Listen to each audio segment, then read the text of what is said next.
When Ethan Hale walked through the doors of the Cross Mansion that gray February morning, he had no idea he was entering a war zone.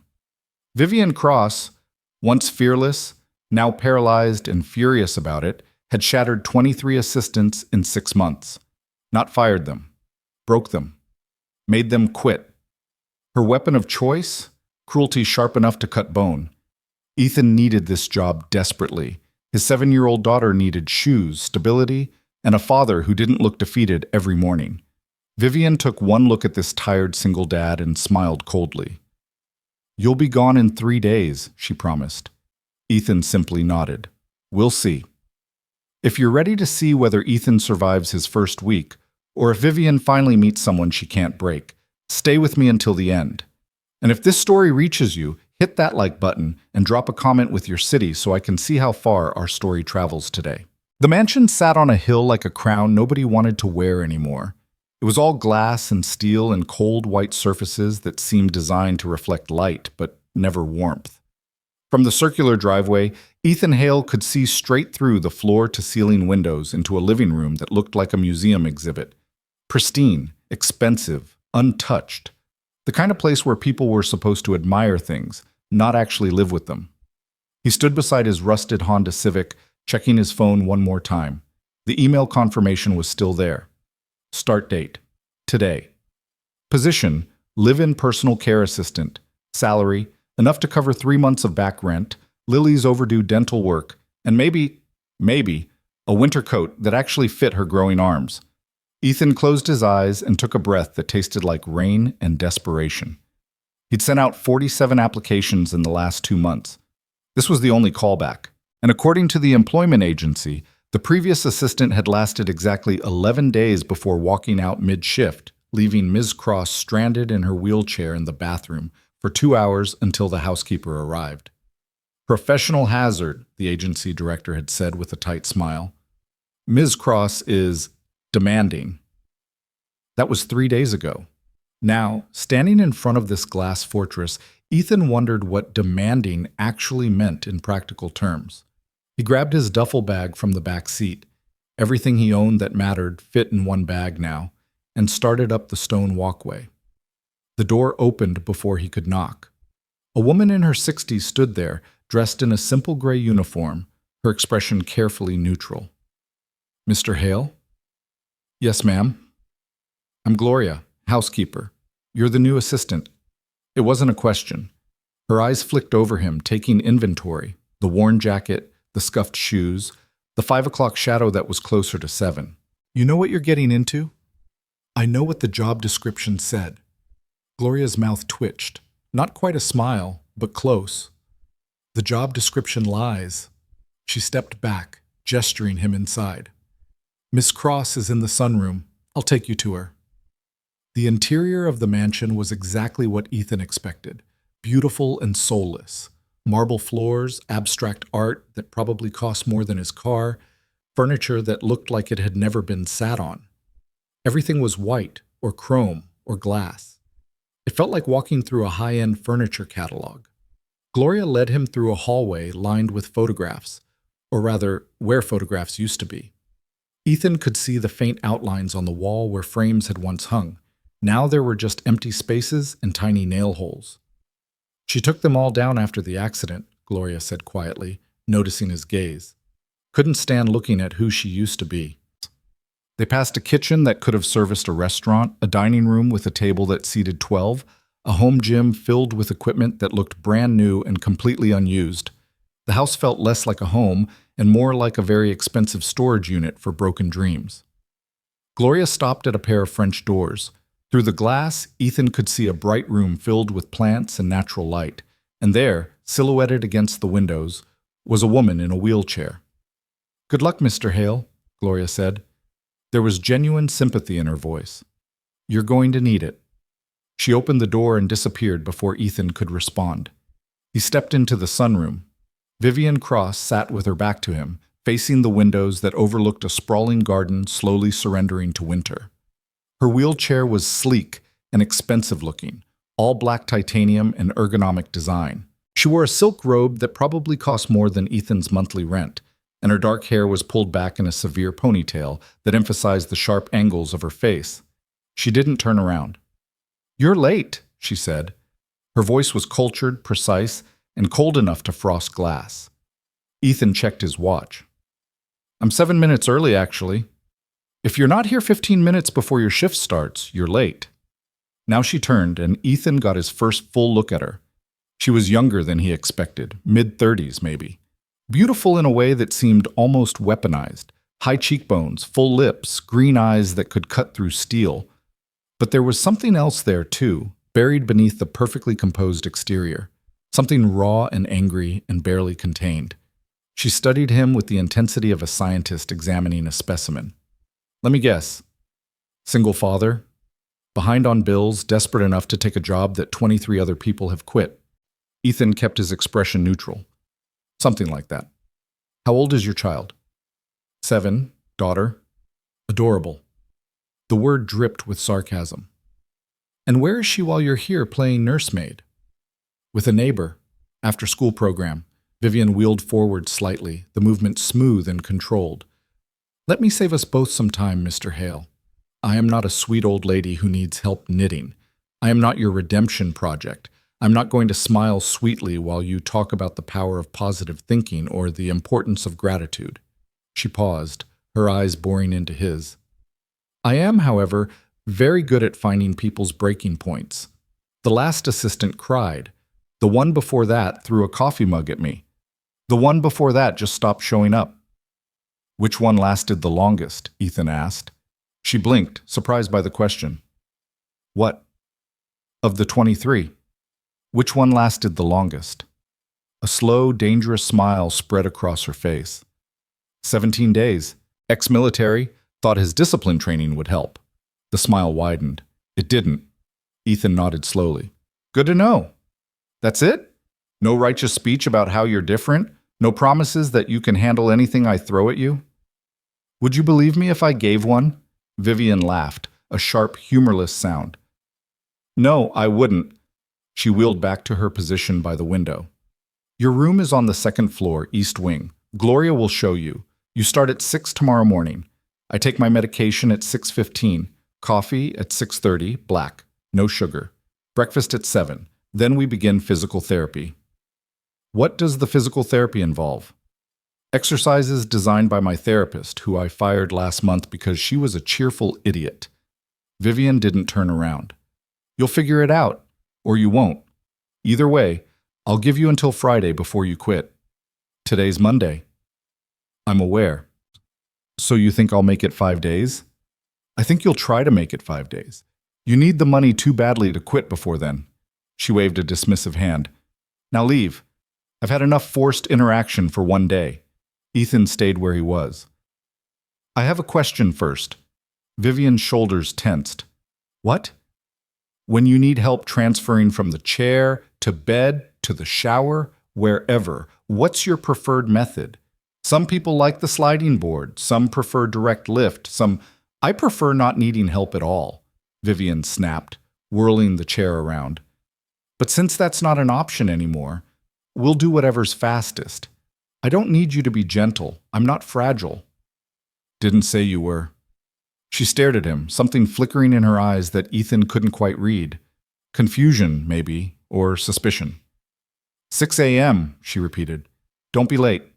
Ethan nodded and left the sunroom, closing the French doors quietly behind him. Gloria was waiting in the hallway, arms crossed. "Well? Did she make you cry yet?" "Not yet." "Give it time." Gloria started walking, and Ethan followed. "Let me show you your room. Then I'll give you the real orientation, the one they don't put in the job description."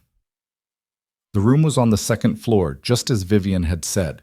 It was smaller than the other spaces Ethan had seen, but still larger than the apartment he'd been evicted from last month. There was a bed, a dresser, a small desk, and a private bathroom. The walls were painted a soft gray, and there was actually a window with curtains that looked like a human had chosen them. "This was the last assistant's room," Gloria said, watching Ethan drop his duffel bag on the bed. "And the one before that? And the one before that?" "How long have you worked here?" 8 years. I was here before the accident." Gloria leaned against the doorframe. You want to know what happened?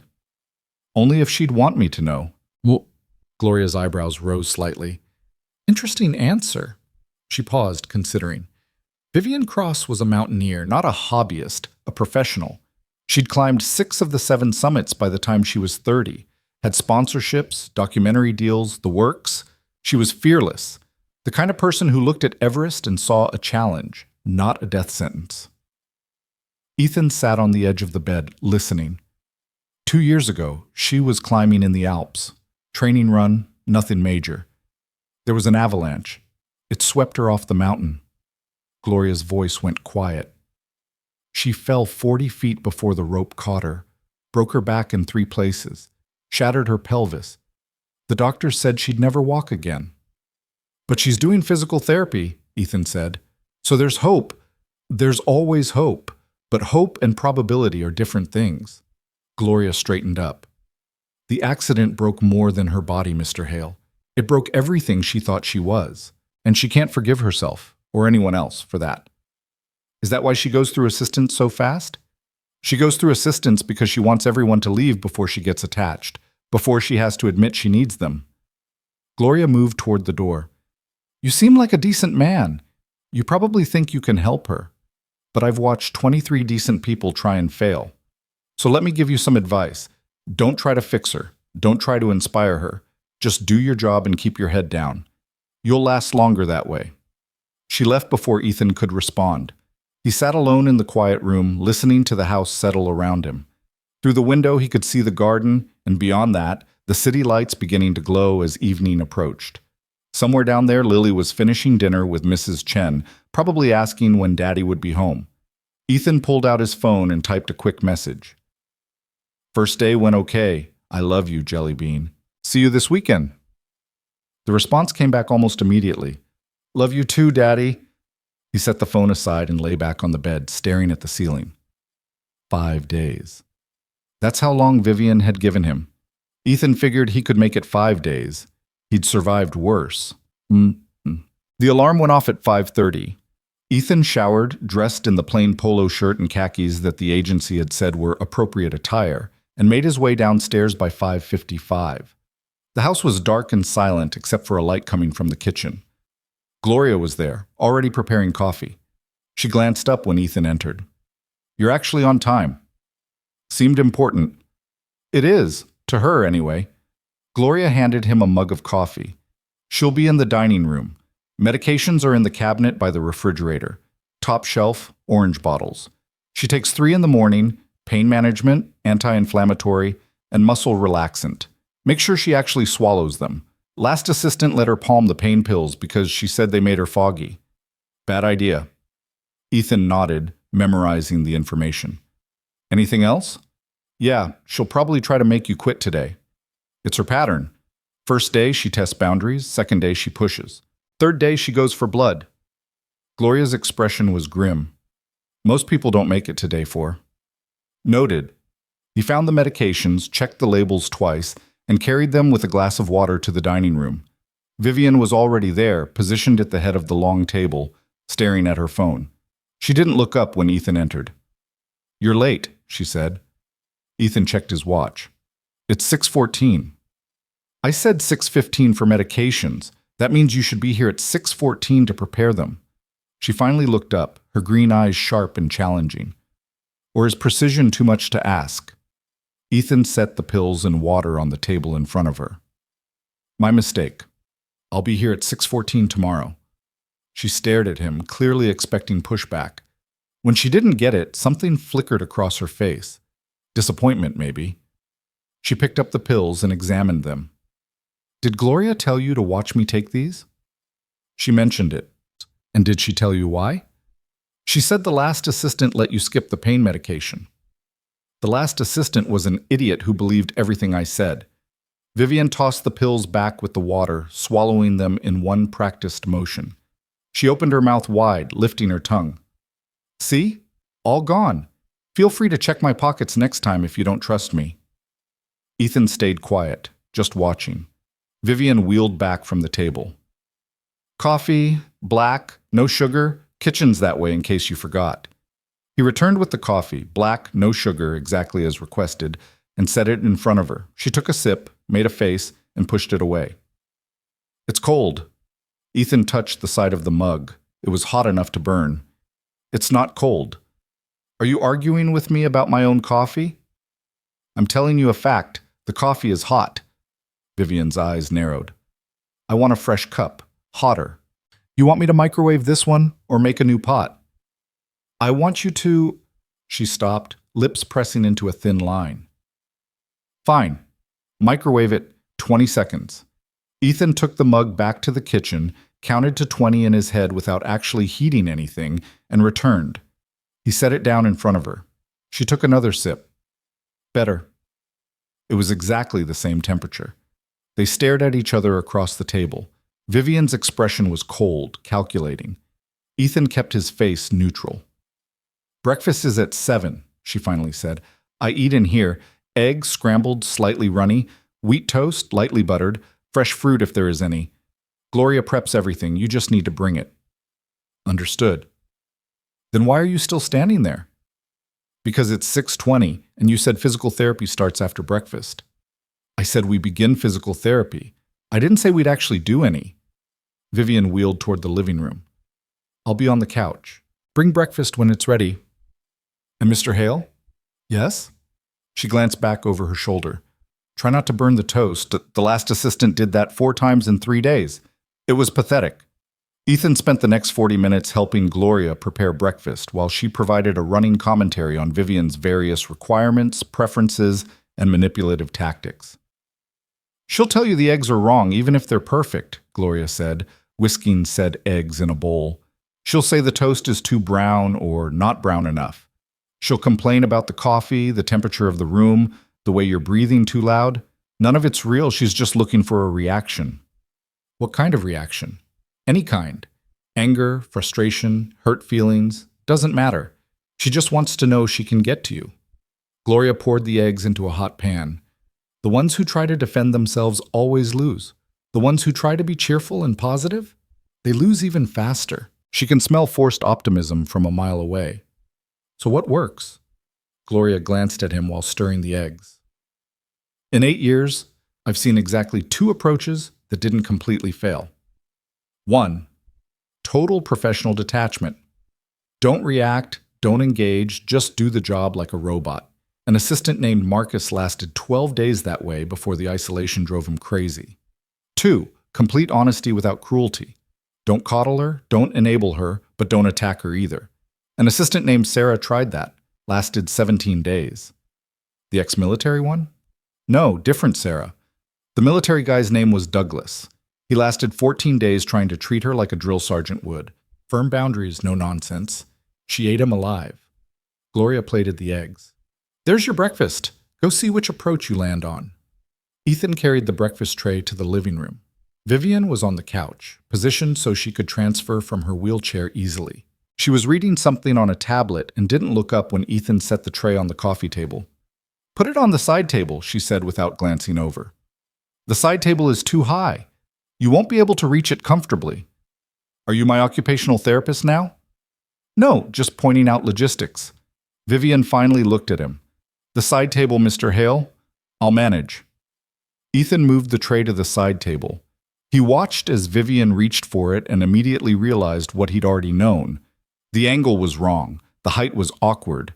She managed to get the fork, but her face tightened with the effort. She took a bite of eggs, chewed, swallowed. They're wrong, she said flatly. Wrong how? Too runny. You said slightly runny. This is very runny, not slightly runny. She set the fork down. Make them again. Ethan looked at the eggs. They were perfect, exactly the soft, creamy consistency she'd requested. They're exactly what you asked for.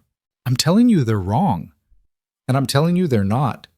Vivian's eyes flashed dangerously. Excuse me? You asked for scrambled eggs, slightly runny. These are scrambled eggs, slightly runny. Ethan kept his voice level. If you don't like them, that's different from them being wrong. But I'm not going back to remake a breakfast that matches your original instructions. The silence stretched out like a wire pulled tight. Vivian stared at him with an expression that could have melted steel.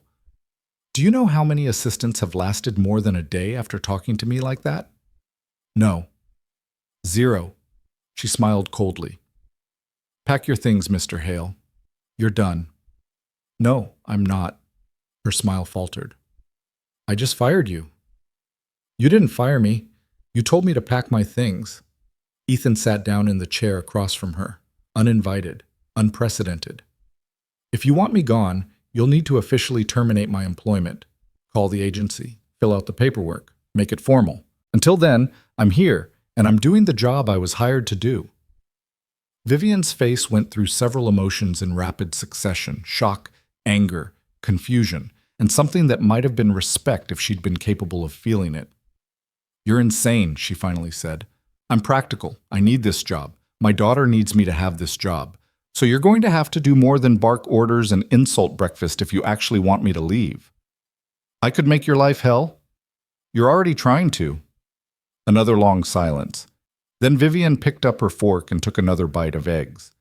They're still too runny, she muttered, but she kept eating. Ethan sat back in the chair and waited. When Vivian finished breakfast, every bite, despite her complaints, she pushed the tray away and looked at him with renewed interest.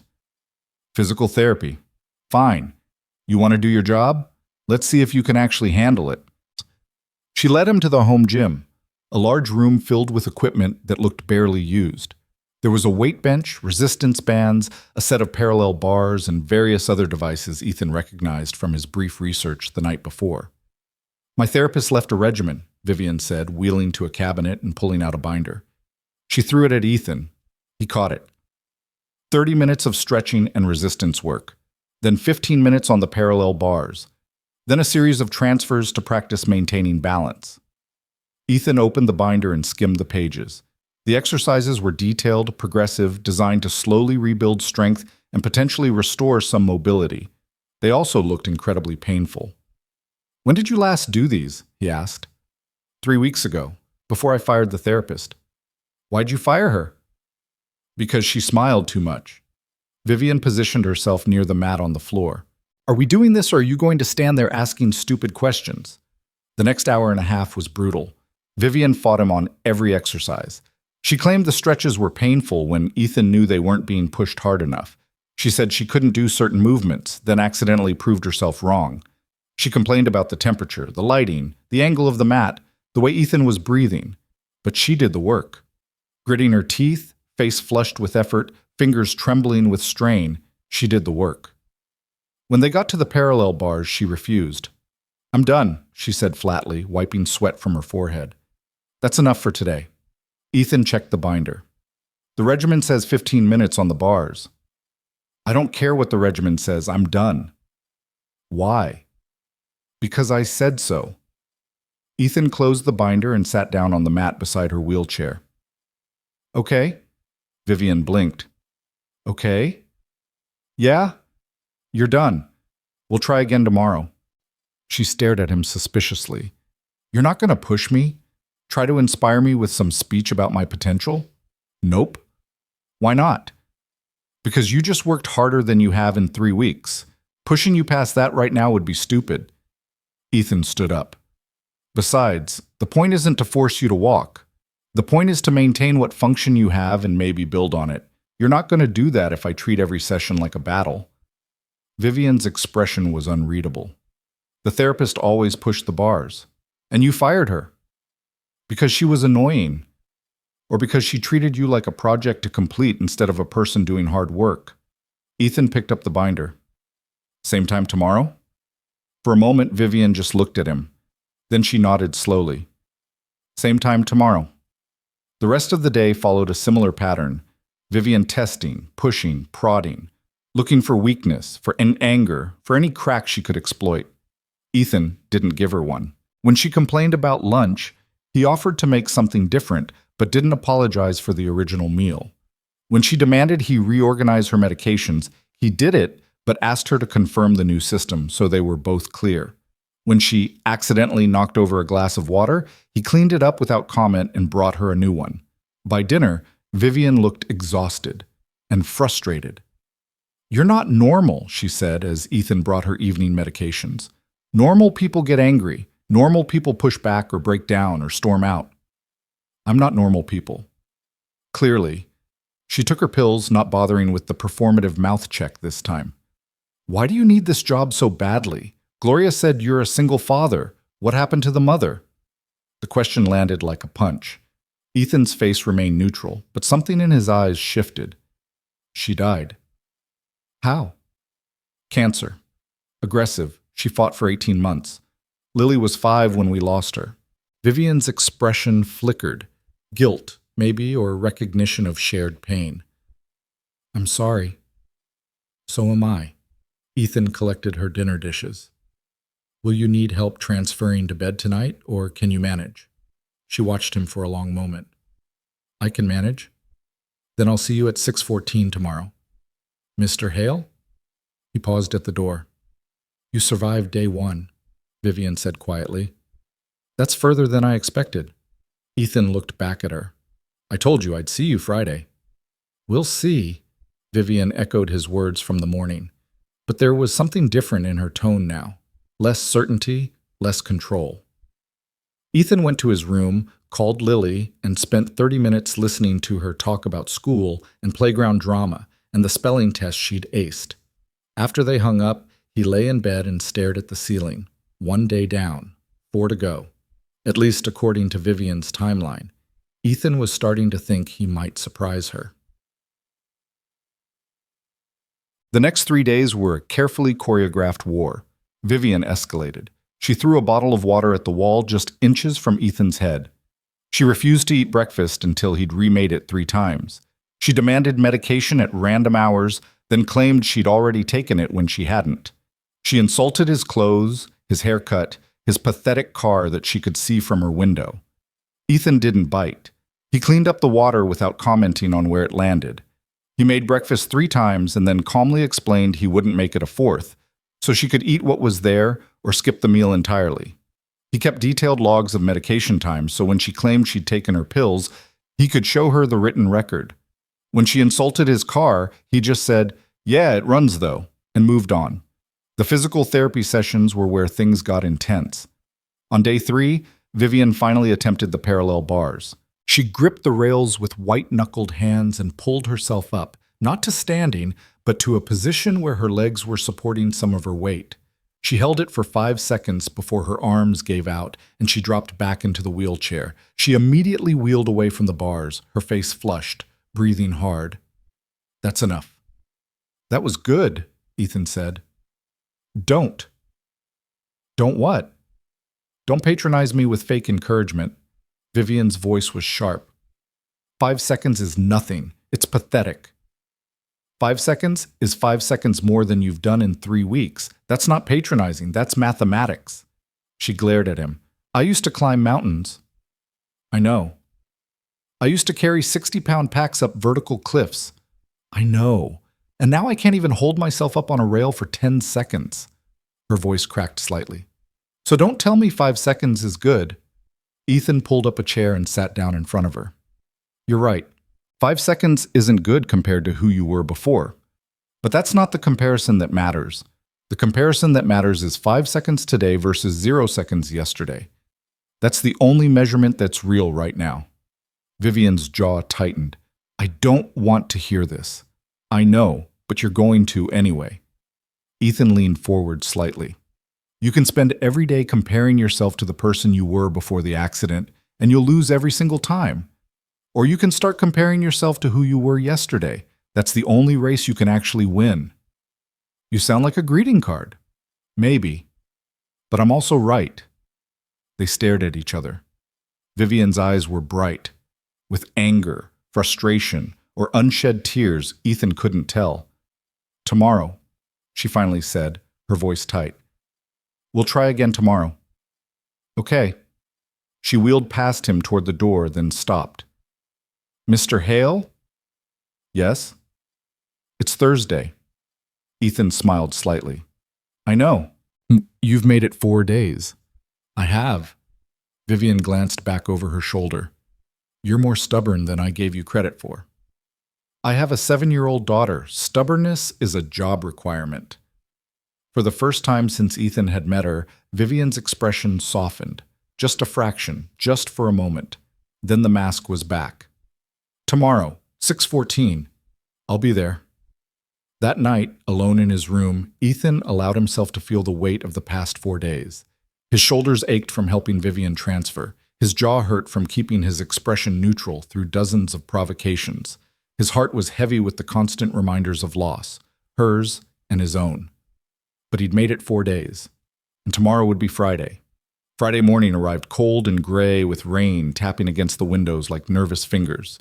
Ethan was in the dining room at 6:14. Vivian was already there, waiting. She looked different somehow, tired maybe, or just less armored than usual. Medications, she said. Ethan handed them over without comment. She took them without complaint. Coffee, she said. He brought it. She drank it. Didn't mention the temperature. Breakfast, she said. He brought it. She ate it. Said nothing about the eggs. They sat in unusual silence, the rain providing a gentle soundtrack. Finally, Vivian spoke. You've survived a week. Technically 5 days. Close enough. She pushed her empty plate away. I'll admit I didn't think you'd make it this far. What changed your mind? You didn't break. Everyone else broke. She studied him with those sharp green eyes. Why didn't you break, Mr. Hale? Ethan considered the question carefully. Because breaking would mean leaving, and leaving would mean failing my daughter. I've already failed her once, when I couldn't save her mother. I'm not going to fail her again by quitting a job just because it's hard. Vivian's expression shifted, something vulnerable breaking through the surface. What was her name? Your wife? Sarah. How long ago? 2 years. Almost exactly. Ethan's voice was steady, but his hands weren't. Lily doesn't remember much about her now. She was so young. Sometimes I catch her looking at photos like she's studying a stranger. That must be hard. Everything's hard. You just choose which hard you can live with. Ethan met Vivian's gaze. You asked why I didn't break, that's why. Because this kind of hard. You testing me, pushing me, trying to make me quit. This doesn't even rank in the top 10 hardest things I've dealt with. Vivian was quiet for a long moment. I had a climbing partner once. His name was Marcus. We'd done 3 summits together, always planned to do all 7. After the accident, she trailed off, staring at her hands. He visited me once in the hospital, brought flowers, said all the right things. Then he left and I never heard from him again. Turns out when you're the fearless leader, people only stick around while you're still fearless. That wasn't a friend, Ethan said. That was someone who liked the idea of you. Maybe everyone just liked the idea of me. That's possible, but it doesn't mean everyone will. Vivian looked up sharply. Are you saying you don't just like the idea of me? I'm saying I don't know you well enough to like or dislike you yet. I just know you're working through something hard, and you're trying to do it alone because you think needing help makes you weak. Ethan stood up, collecting the breakfast dishes. For what it's worth, I think that's stupid, but I also think you'll figure it out eventually. He left the dining room before Vivian could respond, carrying her words with him like stones in his pocket. The physical therapy session that day was different. Vivian approached the parallel bars without being asked. She gripped the rails, pulled herself up, and held the position, 6 seconds this time instead of 5. When she dropped back down, breathing hard, she didn't wheel away. She rested for 2 minutes, then pulled herself up again. 6 seconds again. 8 is the goal, she said, voice strained. By next Friday. 8 seconds. Ethan nodded. Okay. 8 seconds by next Friday. They did the rest of the exercises in near silence, but it was a different quality of silence than before, less hostile, more focused. When they finished, Vivian wheeled herself to the window and stared out at the rain-soaked garden. Mr. Hale? Yes? Don't call the agency. Ethan paused in putting away the equipment. Why would I call the agency? Because today's Friday. My prediction was that you'd make it to Friday. She turned to look at him. I thought you'd use my wrong prediction as an excuse to prove something. Call them up, demand an apology, gloat. I don't need to gloat. I just need to be here Monday morning at 6:14. Vivian studied him for a long moment, then nodded slowly. Monday, 6:14. I'll be there. As Ethan left the gym, he heard Vivian whisper to herself, "Maybe you will." But when he glanced back, she was already wheeling toward the door, her expression carefully neutral again. The armor was back, but now Ethan had seen what was underneath, and it wasn't what he'd expected. It wasn't cruelty or coldness or calculated malice. It was fear. Fear of needing people. Fear of being left. Fear of being seen as broken. And Ethan understood fear. He'd spent 2 years swimming in it after Sarah died. Fear that he couldn't raise Lily alone. Fear that he'd fail her. Fear that the grief would swallow them both. He'd survived that fear by simply showing up every day and doing the next right thing. Maybe that's all Vivian needed too. Someone who would show up. Someone who wouldn't leave just because things got hard. That evening, Ethan sat in his room and called Lily. "Daddy, I miss you so much." "I miss you too, Jellybean. Tell me about your week." She launched into a detailed story about a playground conflict involving shared swing time and the complex diplomacy required to resolve it. Ethan listened, smiling, his heart simultaneously breaking and healing with every word. "Daddy?" Lily said when she'd finished her story. "Yeah?" "Mrs. Chen says you're working at a big house with a sad lady. Is the lady nice?" Ethan thought about that. "She's working on being okay. She's had some hard things happen." "Like when Mommy died?" The question hit him square in the chest. "Yeah, Jellybean, like that." "You should give her a hug. Hugs help when things are hard." "I don't think she's a hug person." "Everyone's a hug person, Daddy. Some people just forgot." Ethan closed his eyes, missing his daughter so intensely it physically hurt. "You're pretty smart, you know that?" "I know," she giggled. "Love you, Daddy." "Love you too. See you tomorrow." After they hung up, Ethan lay in bed and stared at the ceiling. Rain pattered against the window, steady and rhythmic. He'd survived the first week, and somehow, impossibly, he thought he might survive the second. But survival wasn't the goal anymore. Ethan was starting to realize that. The goal was something different, something harder. The goal was staying long enough to prove to Vivian that she was worth staying for. Not as a project, not as a paycheck, not as penance, just as a person. A person who'd lost something precious and was trying to figure out how to keep living anyway. Ethan understood that journey. He was still on it himself. Maybe they both were. And maybe that was exactly why he was here. The second week began with an unexpected shift in weather, and in Vivian. Monday morning arrived bright and cold. The kind of February day where everything looks sharper, clearer, like the world has been outlined in ink. Ethan was in the dining room at 6:13, setting out medications and waiting. Vivian wheeled in at 6:15 exactly. "You're early," she said. "I'm on time." "No, you're early. I said 6:15. But there was no edge to her voice, just observation. She took her medications without theater, drank her coffee without complaint, ate her breakfast in silence. When they moved to the gym for physical therapy, she didn't test him or push back. She just worked, stretches, resistance bands, floor exercises, with a focus that felt almost aggressive. When they reached the parallel bars, she gripped them and pulled herself up. 7 seconds this time, then 8, then back to 6 as her arms trembled with fatigue. "That's progress," Ethan said. "It's inconsistent." Consistent progress would be suspicious. Bodies don't work that way. Vivian lowered herself back into the wheelchair, breathing hard. "I want to try something different tomorrow." "What kind of different?" "More weight-bearing work, less stretching." She wiped sweat from her forehead. The therapist always front-loaded stretching because she said it was important for safety. But I think she was just scared I'd push too hard and blame her if something went wrong. Was she wrong to be scared of that?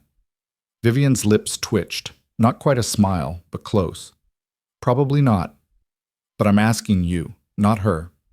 Will you help me push harder?" Ethan considered this carefully. "I'll help you push smarter. Harder isn't always better. It's just harder.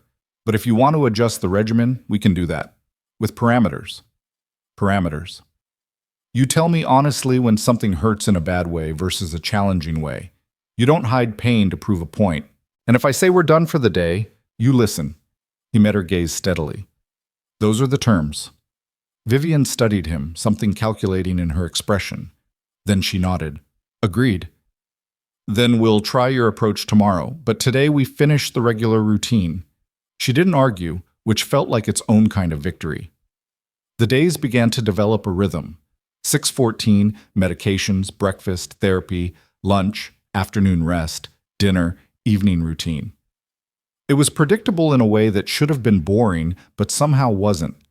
Because within that structure, small things were changing. Vivian stopped throwing things. She stopped making impossible demands. She still had sharp edges, comments that could cut, silences that felt loaded. But the cruelty was less random now, less designed to wound. On Wednesday, Ethan arrived in the dining room to find Vivian already reading something on her tablet, her expression unusually focused. "What are you reading?" he asked as he set down her medications. She glanced up, startled, like she'd forgotten someone else could enter the room. An article about adaptive climbing. There's a woman who climbed El Capitan after losing her legs in a car accident. She used specialized equipment and a support team. Vivian's voice was carefully neutral. It's interesting. Is that something you'd want to try? No. The answer came too quickly, too sharp, then softer. I don't know, maybe. The idea of being on a rock face again. She trailed off, staring at the screen. It sounds impossible. Most good things do at first. Vivian looked up at him. Do you always talk in fortune cookie wisdom, or is this a special performance for me? Just stating facts. Ethan sat down across from her.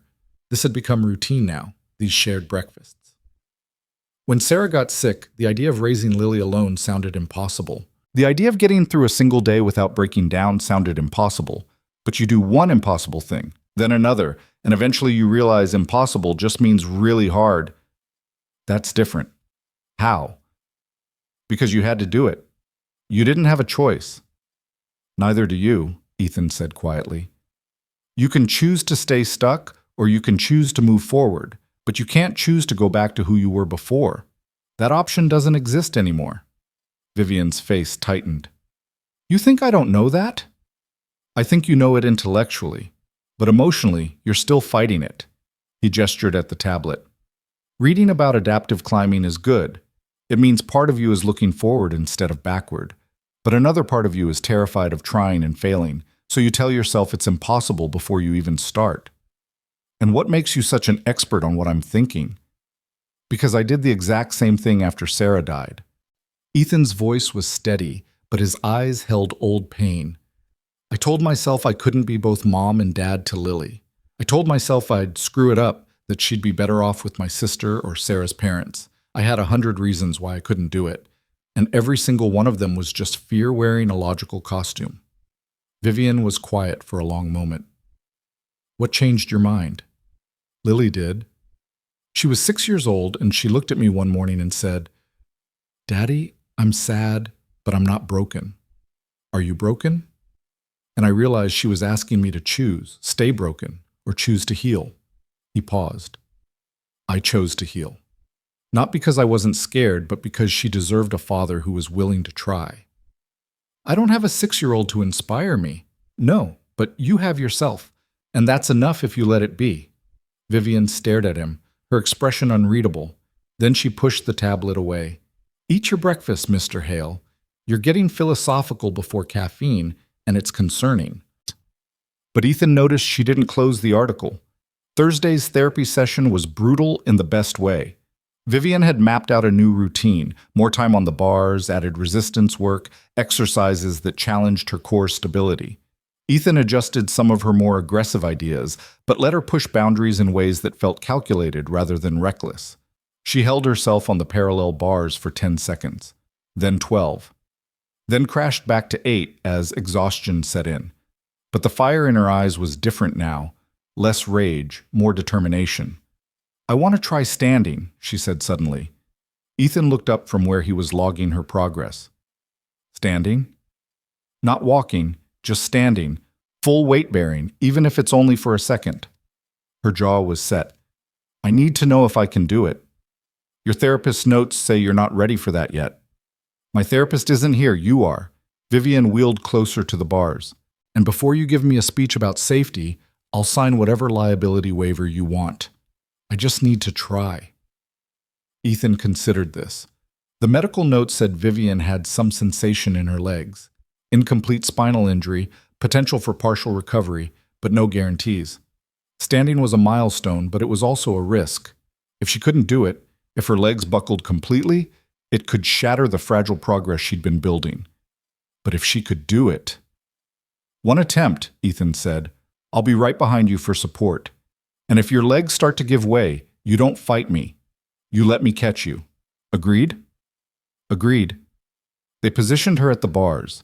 Ethan stood close behind her, hands ready, but not touching. Vivian gripped the rails with white-knuckled intensity. On 3, she said. 1, 2... She pulled herself up. For a moment, nothing happened. Her arms bore all the weight, her legs hanging useless beneath her. Then something shifted. Her knees locked. Her feet pressed flat against the floor. She was standing, not fully. Her arms still carried most of the load through the bars, but her legs were supporting some weight, her body vertical, her spine straight. Vivian's breath came in short, sharp gasps. Tears streamed down her face, but she didn't make a sound. 3 seconds. 5, 8. At 10 seconds, her legs began to shake violently. That's enough, Ethan said firmly. Down. She lowered herself back into the wheelchair, arms trembling, tears still falling. She covered her face with her hands.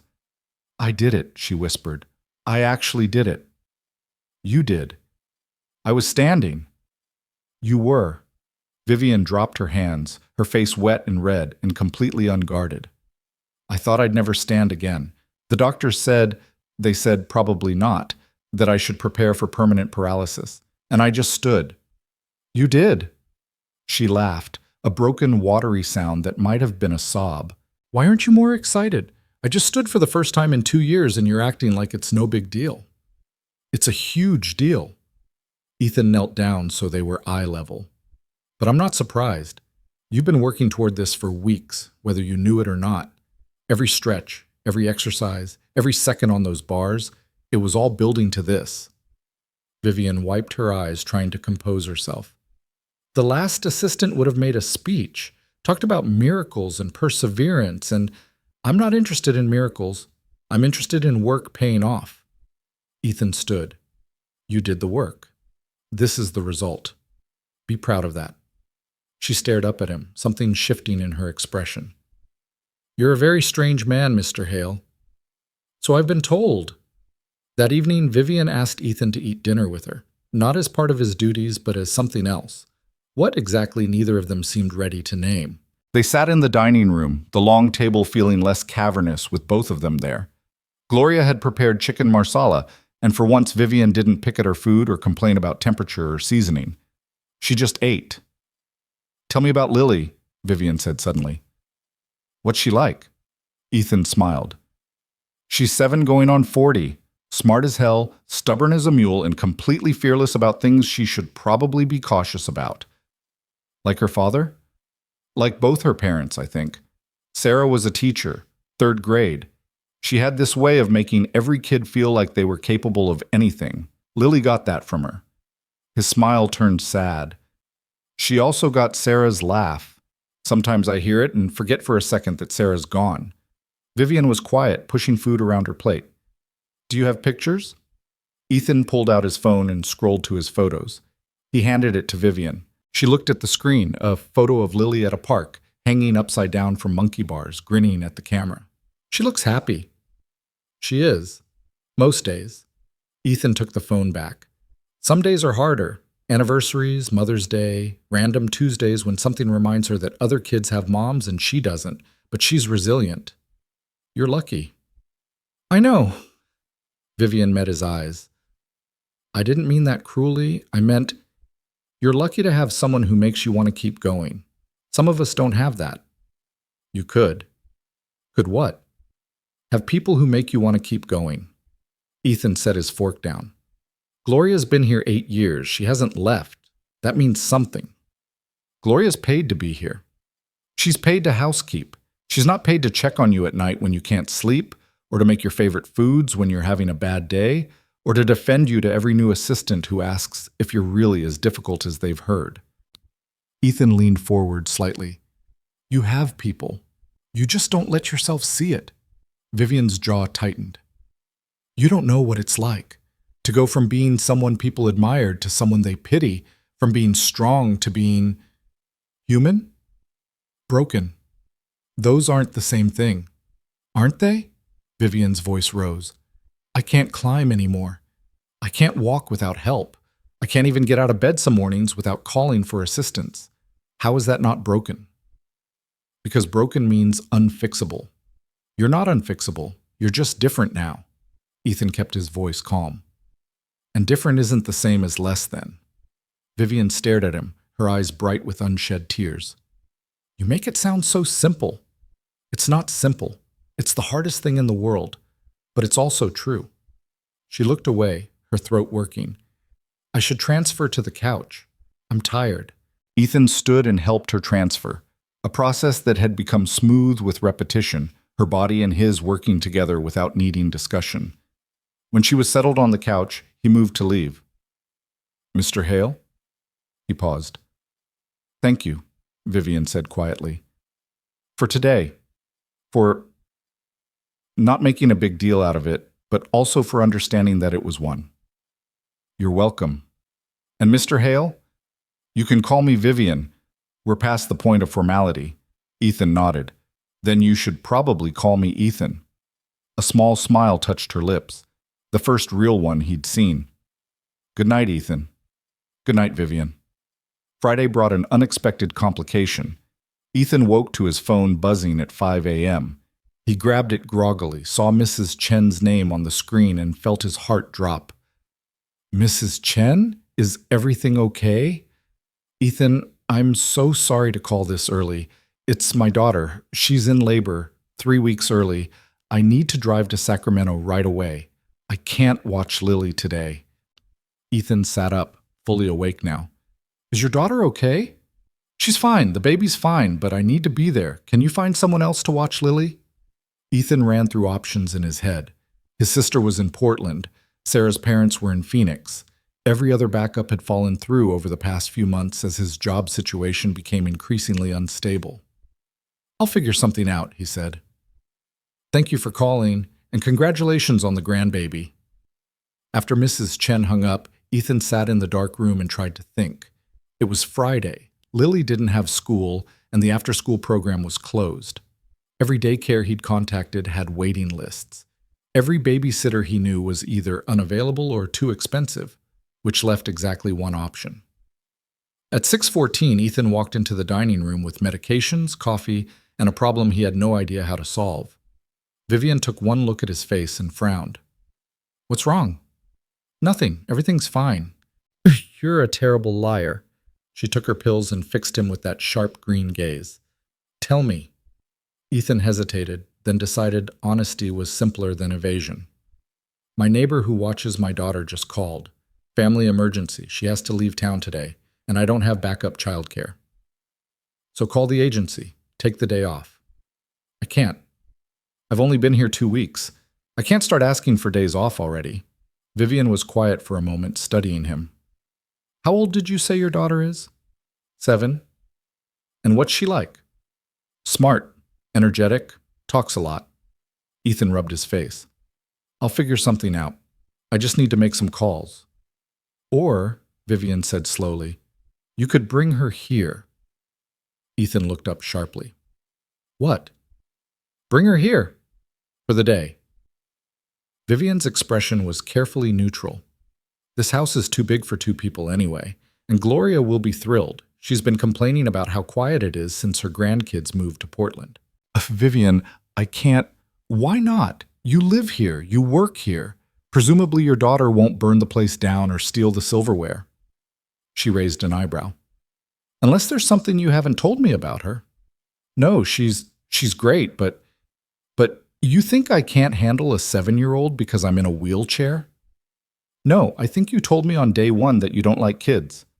Vivian's face flickered with something that might have been embarrassment. I said that to scare you off. It didn't work. She picked up her coffee. Bring your daughter. We'll survive one day. Are you sure? Ethan, I just stood for the first time in 2 years. I think I can manage a conversation with a child. But there was tension in her voice, uncertainty beneath the confidence.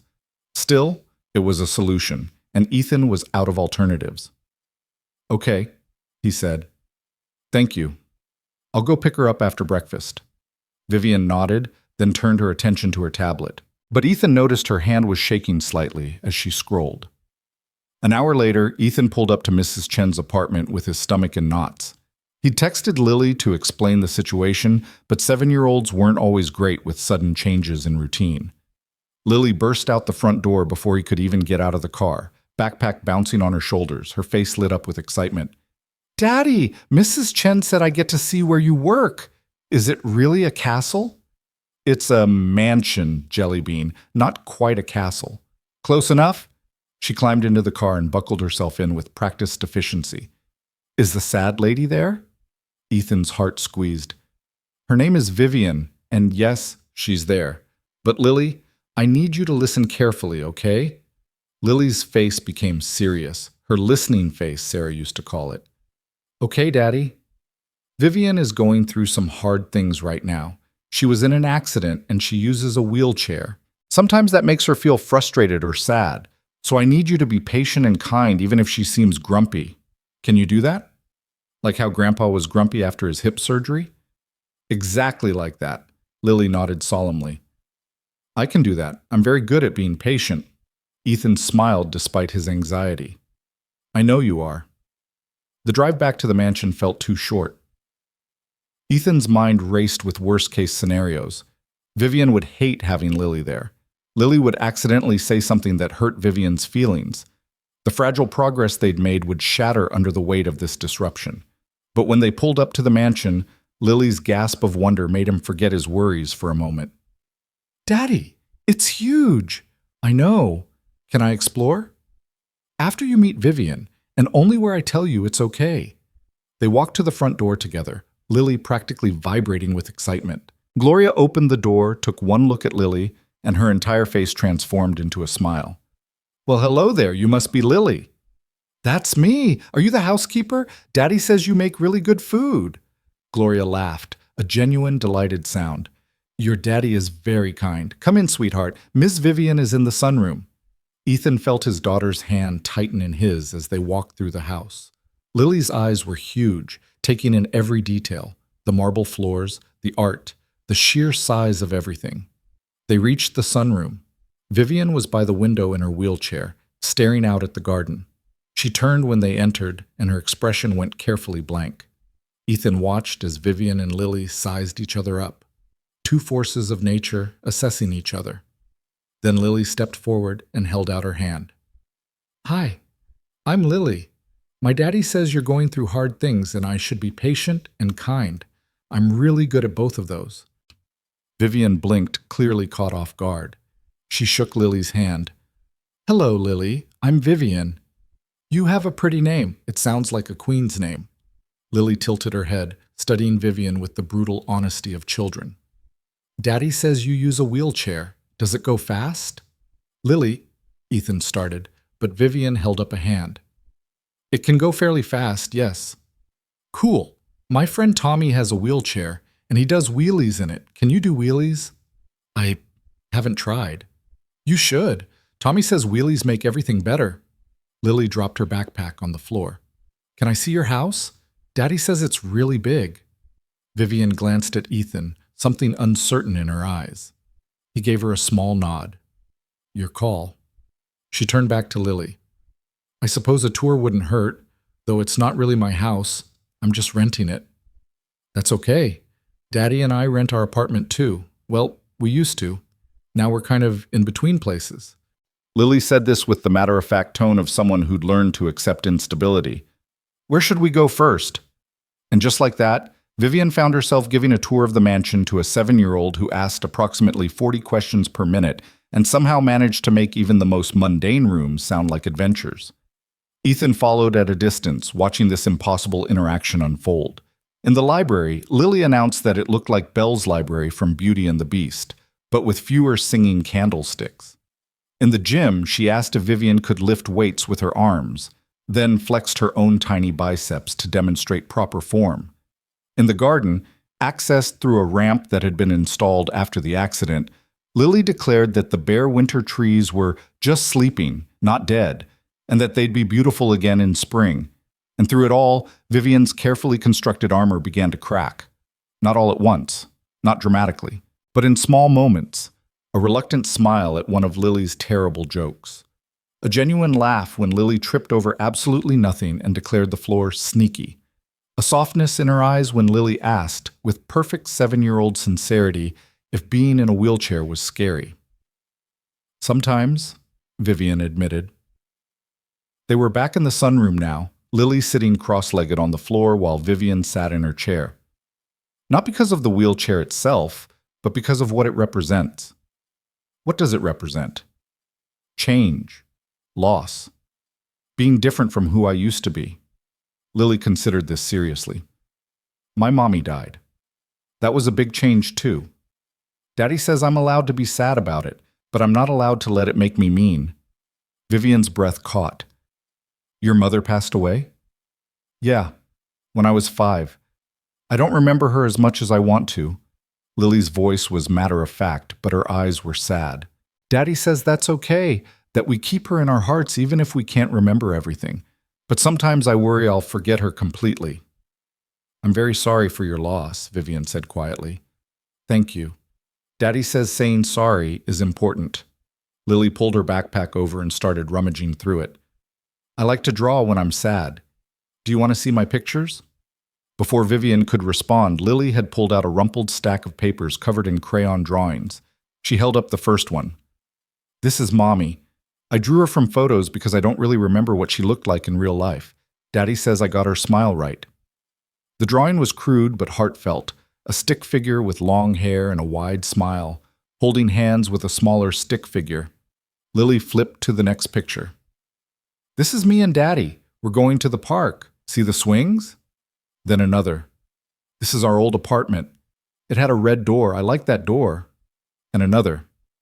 This is Mrs. Bao, Chen's cat. His name is Mr. Whiskers, and he's very fat. Vivian watched this impromptu art show with an expression Ethan couldn't quite read. There was pain there, but also something else. Recognition, maybe. Or longing. Lily pulled out one more drawing and studied it for a moment before holding it up.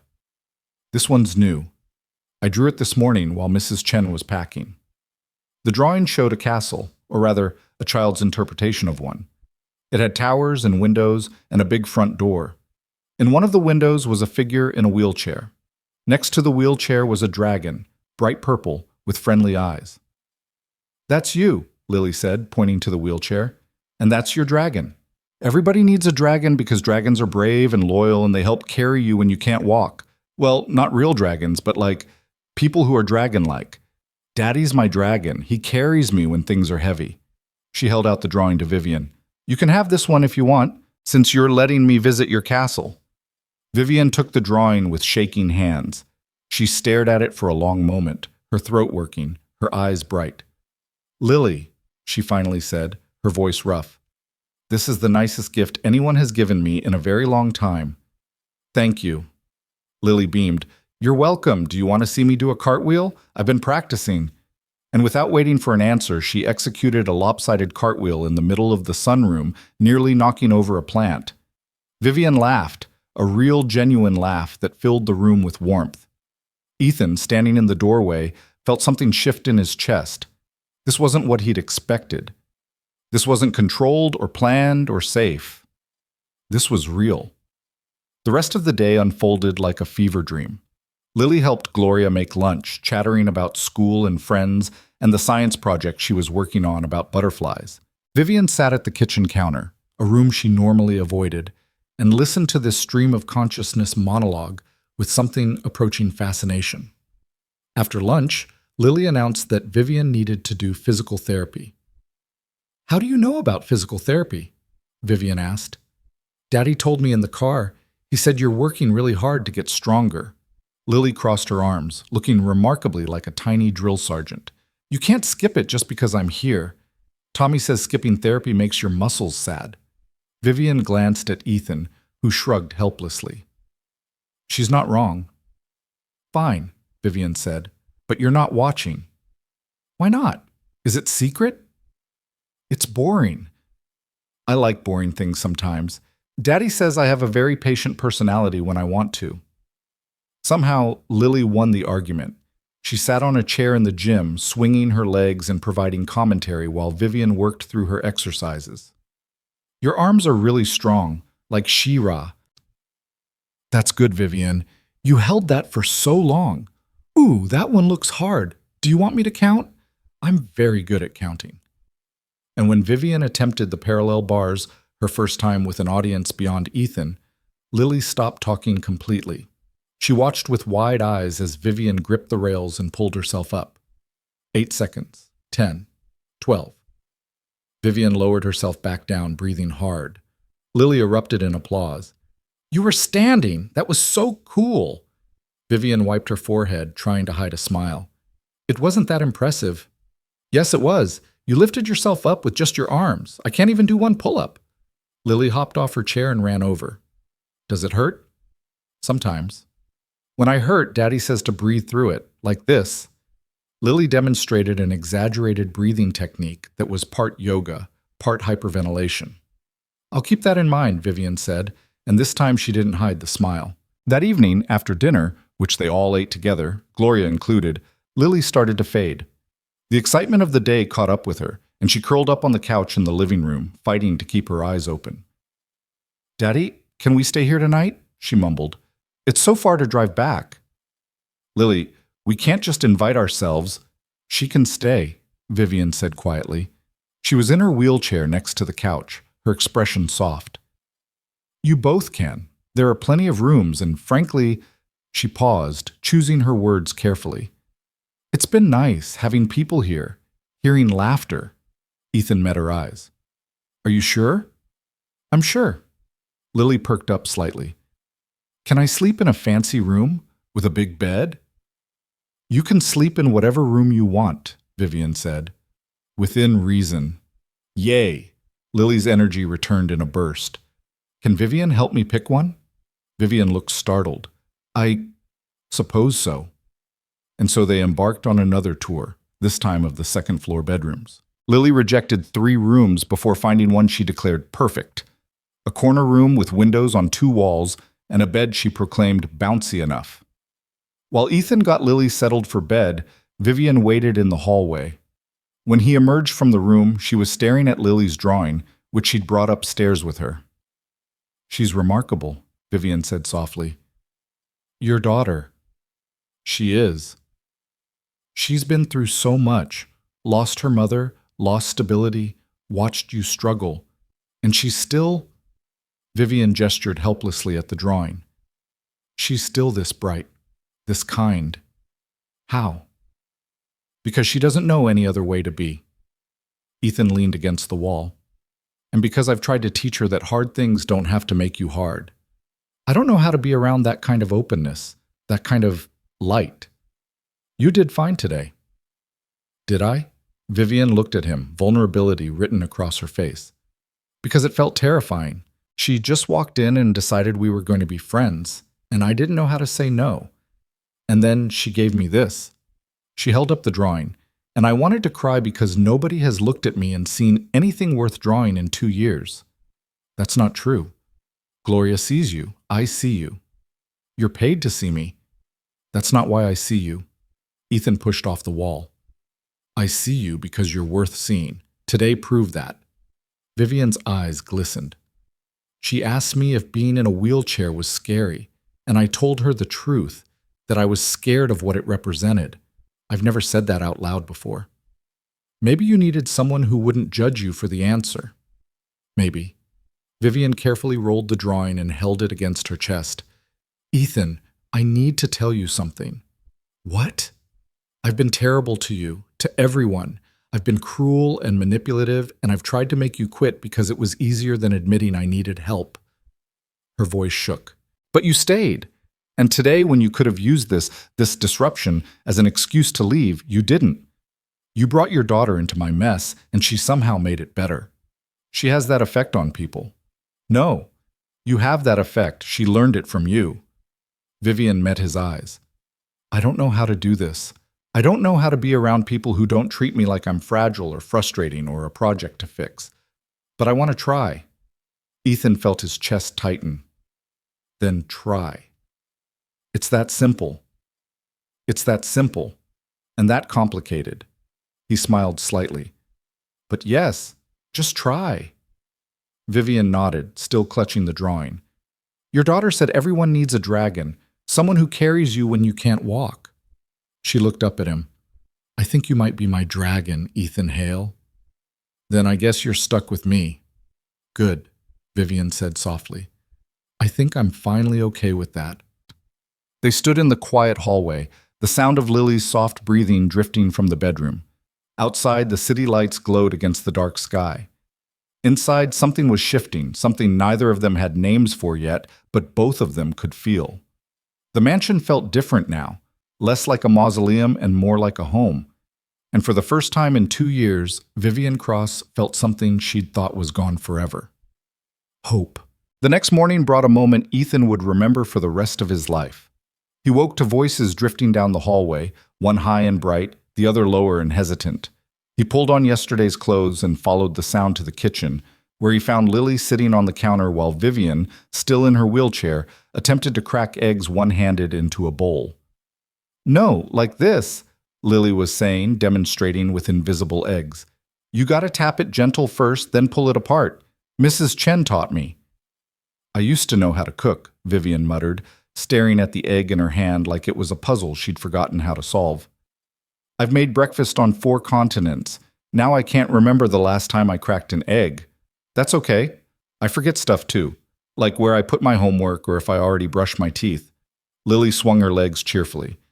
Daddy says forgetting just means your brain is making room for new things.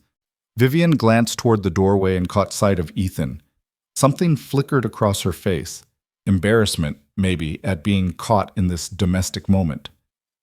Your daughter insisted I needed to learn to make pancakes, Vivian said, her tone dry but not unkind. Apparently it's a crucial life skill. It is crucial, Lily confirmed, because pancakes make everything better. That's a fact. Gloria appeared from the pantry, carrying flour and baking powder. She took in the scene, Vivian at the stove, Lily perched on the counter, Ethan in the doorway. And her expression softened in a way Ethan had never seen before. Well, Gloria said, setting the ingredients down. Looks like we're having pancakes this morning. Ethan, coffee's fresh. Lily, you want to measure the flour while Ms. Vivian works on those eggs? What followed was controlled chaos. Lily measured flour with the precision of a demolitions expert, sending white clouds across the counter. Vivian managed to crack 3 eggs successfully before accidentally crushing the 4th in her grip.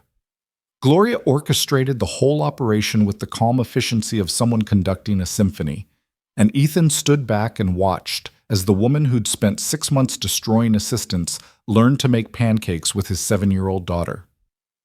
When they finally sat down to eat, at the kitchen island instead of the formal dining room, the pancakes were lumpy and slightly burned, and they were the best breakfast Ethan had eaten in months. These are perfect, Lily announced through a mouthful of syrup-soaked pancake. We should do this every Saturday. Vivian paused mid-bite. Every Saturday? Yeah, like a tradition. Daddy says traditions are important because they give you something to look forward to. Lily, Ethan said gently, Vivian might have other plans on Saturdays. Do you? Lily looked at Vivian with those wide, hopeful eyes that had convinced Ethan to buy a goldfish they absolutely couldn't afford 3 months ago. Vivian stared at her plate, at the imperfect pancakes she'd helped make. When she looked up, her eyes were suspiciously bright.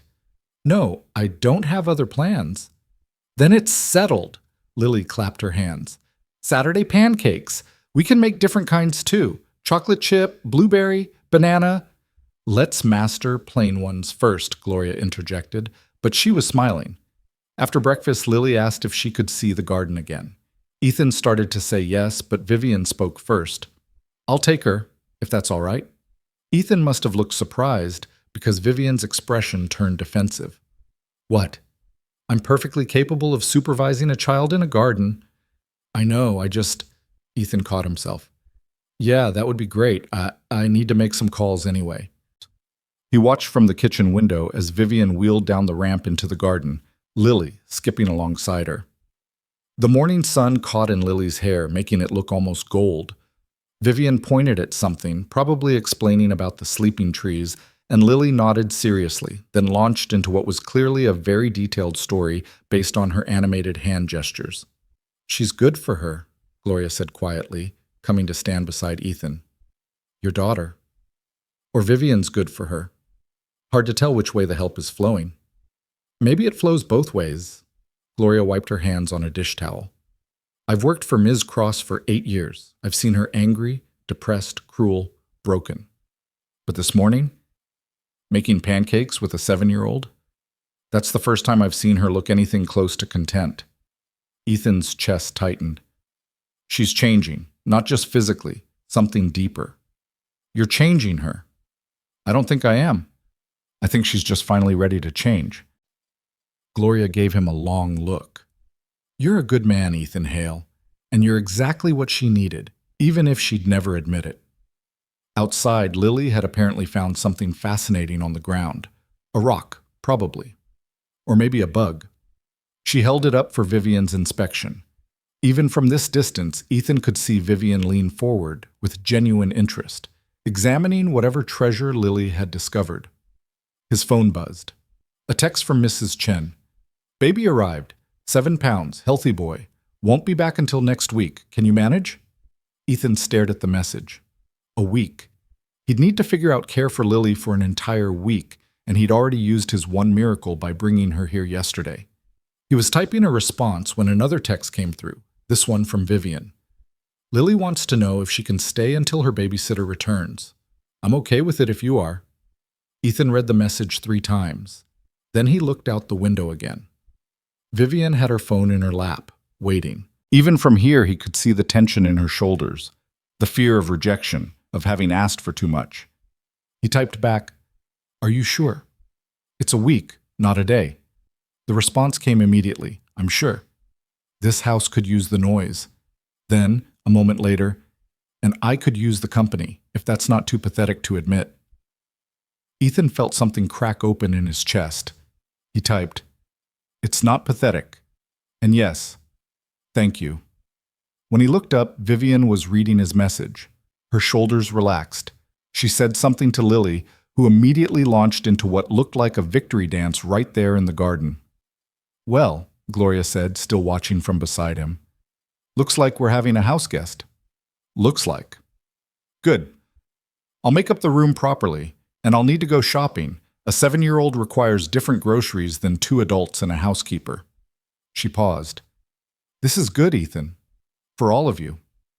Maybe it was. Or maybe it was complicated and messy, and something that would inevitably end in hurt when reality reasserted itself. But standing there watching his daughter explore a garden with a woman who'd forgotten how to let people in, Ethan decided to stop worrying about eventually and just be present for now. The week that followed rewrote the mansion's entire atmosphere. Lily brought structure where there'd been none. She woke at 7 every morning, which meant everyone woke at 7. She required meals at regular times, which meant Vivian couldn't skip eating out of spite or apathy. She asked questions constantly, which meant silence, Vivian's preferred weapon, became impossible to maintain. But more than structure, Lily brought lightness. She narrated her entire existence like she was starring in her own documentary. Now I'm putting on my shoes. These are my favorite shoes because they light up when I walk. See? Now I'm walking to the kitchen. The kitchen is very big. Bigger than our whole apartment used to be. She turned physical therapy into a game, counting Vivian's exercises like a sports announcer. And she's reaching for the resistance band. Oh, what form! What determination! The crowd goes wild. She appointed herself the official house explorer and created detailed maps of every room, complete with ratings. The library got 5 stars. The gym got 4 stars because it smells like hard work. The formal living room got 2 stars because nobody ever sits in there, and that makes it sad. And somehow, impossibly, Vivian allowed it all. She let Lily sit in on therapy sessions. She answered endless questions about the wheelchair, the accident, what it felt like to climb mountains. She even, and this was what shocked Ethan most, asked Lily questions in return. What's your favorite subject in school? Do you miss your mother every day, or just sometimes? If you could go anywhere in the world, where would you go? They were small questions, carefully casual, but they represented something massive. Vivian caring about someone else's life beyond the bare necessities of existence. On Tuesday, Vivian worked on the parallel bars longer than she ever had before. She held herself up for 15 seconds, then 17, then 20. When she finally lowered back into her wheelchair, face flushed and arms trembling, Lily presented her with a hand-drawn certificate that read, "World's Strongest Arms," in crayon. Vivian taped it to the gym wall. On Wednesday, a package arrived. Medical equipment Vivian had ordered weeks ago but never opened. Lily watched with fascination as Ethan and Vivian unpacked specialized grips, a standing frame, and a walker that looked like it belonged in a science fiction movie. "What's that for?" Lily pointed at the standing frame. "It's supposed to help me practice standing without needing the parallel bars," Vivian said. "I ordered it a month ago and then decided I was too scared to try it." "Why were you scared?" "Because what if I tried and failed? Then I'd know for sure that I couldn't do it." Lily considered this with the seriousness of a philosopher. "But what if you tried and didn't fail? Then you'd know you could do it. That seems better than not knowing at all." Vivian stared at this 7-year-old who'd just dismantled her entire fear-based logic system in 2 sentences. "You make a compelling argument." "I know. Daddy says I should be a lawyer when I grow up." They set up the standing frame that afternoon. With Ethan's help, Vivian transferred into it, a complex system of straps and supports that held her upright while allowing her legs to bear weight gradually. She stood for 30 seconds, then a minute, then 2. Lily sat on the floor and read aloud from a library book about dragons, her voice filling the gym while Vivian stood and trembled and quietly fought against every limitation her body tried to impose. When Ethan finally said time was up, Vivian's face was wet with tears she hadn't bothered to hide. "I forgot," she whispered. "I forgot what the world looks like from this height." Lily looked up from her book. "Does it look different?" "Everything looks different." Vivian wiped her eyes. "Better. It looks better." On Thursday, something shifted. Ethan woke to find Vivian already in the gym at 6 a.m. before their scheduled session. She was transferring herself into the standing frame without assistance, her movements precise and determined. "What are you doing?" he asked from the doorway. "Practicing. You're always saying consistency matters, so I'm being consistent." She finished the transfer and looked at him. "Time me. I want to see if I can beat yesterday." She stood for 3 minutes, then 4. By the time she asked to stop, she'd been vertical for almost 6 minutes, and her legs, her supposedly useless legs, were visibly supporting some of her weight. "They're waking up," she said, staring down at them like they were strangers. "I can feel them. Not completely, not normally, but something's there that wasn't before." The doctor said it was possible. Incomplete spinal injuries can recover partially. "I know what the doctor said. They also said not to get my hopes up." Vivian's voice was fierce. "But I don't care. I'm getting my hopes up anyway. I'm done being afraid of disappointment." Ethan helped her back into the wheelchair. "What changed?" "Your daughter asked me yesterday what I missed most about climbing, and I told her the truth. I missed feeling like I could go anywhere, do anything, like the only limits were the ones I chose." Vivian's hands gripped her wheels tightly, and she said, "So do that again, just differently, like it was the simplest thing in the world." Kids have a way of cutting through complexity. "She has a way of making me believe things I thought were impossible." Vivian looked up at him. "I'm not going to walk normally again. I understand that. But maybe I don't have to. Maybe I can find a different way to move through the world." "Maybe you can." That evening, after Lily was in bed, Vivian asked Ethan to join her in the library. She was by the window, the city lights spreading below like fallen stars. "I need to tell you something," she said without preamble, "and I need you to not interrupt until I'm finished." Ethan sat down in one of the leather chairs. "Okay." Vivian took a breath. When I woke up in the hospital after the accident, the first thing I felt was rage. Not at the mountain or the avalanche or even at myself for being there. I was angry at everyone who could still walk. Every doctor, every nurse, every person I saw through the window going about their normal lives. I hated them all for having what I'd lost. She paused, her fingers tracing patterns on her wheelchair's armrest. And then I came home to this house, this massive, expensive monument to everything I used to be. And the rage turned inward. I looked at pictures of myself on mountains and couldn't recognize that person anymore. So I took them all down. Fired my therapist because her optimism felt like mockery. Drove away every assistant because keeping people at a distance hurt less than watching them eventually leave. Ethan stayed quiet, letting her speak. I was drowning, Vivian continued, her voice dropping. Slowly, deliberately drowning. And I told myself it was fine because at least I was in control of the drowning. At least I was choosing it. She finally looked at him. And then you showed up. Vivian, I'm not finished. But her tone was gentle. You showed up and you were different.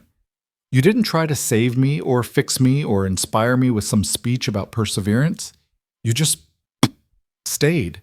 Even when I was cruel, even when I tried to break you. Her voice cracked slightly. And then you brought your daughter. And she walked into my life like she owned the place and decided we were going to be friends. And I couldn't fight both of you. We weren't fighting you. I know. That's what made it so terrifying. Vivian's eyes were bright in the dim light. For the first time in 2 years, I wanted to get better. Not because I was supposed to, not to prove anything to anyone, but because I wanted to. Because you and Lily made me remember what it felt like to be part of something beyond my own pain. Ethan's throat felt tight. You're part of something. You have been for weeks. I know. I'm just now letting myself believe it. She wheeled closer to where he sat. There's something else I need to tell you. Something harder. What? Vivian reached into a pocket on her wheelchair and pulled out an envelope. It was thick, expensive looking, and addressed to her in flowing script. This arrived yesterday. It's from my ex-fiancé Marcus, the one I told you about, the climbing partner who visited once and disappeared. Her hand shook slightly, holding the envelope. It's a wedding invitation. He's getting married next month. She opened the envelope and pulled out a cream-colored card. Even from where Ethan sat, he could see it was elegant, expensive, perfect. There's a note inside, Vivian said. Want to know what it says? Ethan wasn't sure, but he nodded. Vivian's voice was flat as she read. Vivian, I hope you're doing well. I wanted you to hear this from me first. Jessica and I met last year, and we just clicked. I know the timing might seem fast, but when you know, you know. I hope we can still be friends. All the best, Marcus. She folded the note carefully and put it back in the envelope. When you know, you know. That's what he said. Like our 5 years together meant nothing because I'm not the same person anymore. He's an idiot. He's honest. Vivian's smile was bitter. I'm not who I was. I can't do the things I used to do. I can't be the fearless climber he fell in love with. So he found someone who can be, and now they're getting married, and I'm supposed to be happy for him. Are you? No, I'm furious and heartbroken and relieved all at once. She looked down at the invitation. Furious because he gave up on us without really trying. Heartbroken because I loved him, and he couldn't love me back once I was different, and relieved because I deserve better than someone who only loved the idea of me. You do deserve better. The problem is I believed him. When he left, when he stopped calling, I told myself he was right to leave, that I was too broken to love, too difficult, too much work. Her voice was raw now, all pretense stripped away. And then you stayed. You stayed through every terrible thing I did. And you brought your daughter into my home, and you both looked at me like I was worth something, and I didn't know what to do with that. Ethan leaned forward, his elbows on his knees. Vivian, listen to me. You are not too broken to love. You're not too difficult. You're not too much work. You're just different, she finished. I'm different now. Yes. And different isn't less than. It's just different. Vivian stared at him, and something in her expression cracked open. I want to believe that. I want to believe I can have a life that matters, even if it doesn't look like the life I planned. You can. How do you know? Because I had to learn the same thing. Ethan's voice was quiet but steady. When Sarah died, I had to rebuild my entire life. Had to learn how to be a single father, how to make breakfast for a grieving 5-year-old, how to answer questions I didn't have answers for. And I kept waiting to feel like myself again. But I never did, because that version of me died with Sarah. So what happened? I became someone new. Not better or worse, just different. A version of me that could exist in a world without Sarah. He met her eyes. That's what you're doing too. You're becoming a version of yourself that can exist in a world where you don't climb mountains anymore. And that person can be just as extraordinary as the person you were before. Vivian's face crumpled. Tears spilled down her cheeks, and for once she didn't try to hide them or wipe them away. She just let them fall. "I'm so tired," she whispered. "I'm so tired of being angry and scared and alone." "Then stop being alone. Let people in." "I don't know how." "Yes, you do. You've been doing it all week." Ethan gestured toward the stairs where Lily slept. "You let a 7-year-old teach you how to make pancakes. You answered her questions about things you've never talked about. You taped her certificate to the gym wall. That's letting people in." "That's different. She's a child. She's easy to—" Vivian stopped, searching for words. "Easy to love?" Ethan finished gently. Vivian's breath caught. She nodded. "Then maybe start there, with the easy parts, and work your way up to the harder ones." They sat in silence for a while, the city humming beyond the windows. Vivian held the wedding invitation in her lap, but she wasn't looking at it anymore. She was looking at Ethan with an expression he couldn't quite read, something vulnerable and hopeful and terrified all at once. "Ethan?" "Yeah?" "Thank you for staying, for not giving up on me even when I was trying to make you." "You're welcome." "And Ethan?" "Yeah?" "I think I need to stop renting this house." Ethan's heart dropped. "You're leaving?" "No, not leaving, just moving forward." Vivian looked around the library, at the empty spaces where photographs used to hang. "This place is beautiful, but it's not mine. It's just an expensive storage unit for broken dreams. I need somewhere smaller, somewhere that feels like a home instead of a museum." "That makes sense." "I'm scared," she admitted. "Scared of what comes next. Scared of trying to build a new life when I barely figured out how to survive in the old one." "Being scared is okay. It just means you care about the outcome." Vivian smiled, small but genuine. "When did you get so wise?" "I'm not wise. I just know what it's like to start over." She wheeled toward the door, then paused. "Lily asked me today if I was her friend, and I said yes without thinking about it. Then I realized it's been 2 years since I called anyone friend.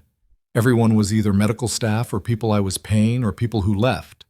And now I have a 7-year-old who thinks I'm cool because I can do wheelies in my chair, which I still can't actually do, for the record, and a father who stayed when he had every reason to leave."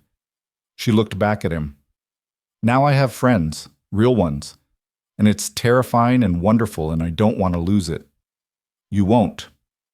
Promise?" "I promise." Vivian nodded, satisfied, and wheeled out of the library. Ethan sat alone in the quiet room for a long time after she left, thinking about promises and change and the strange way life could break you open just to show you what you were really made of. Friday morning arrived with the kind of crystalline clarity that makes everything feel possible. Lily woke everyone up at 6:30 by singing at full volume in her room. The song was something about dragons and castles and friendship, and it was completely made up, but it filled the house with joy.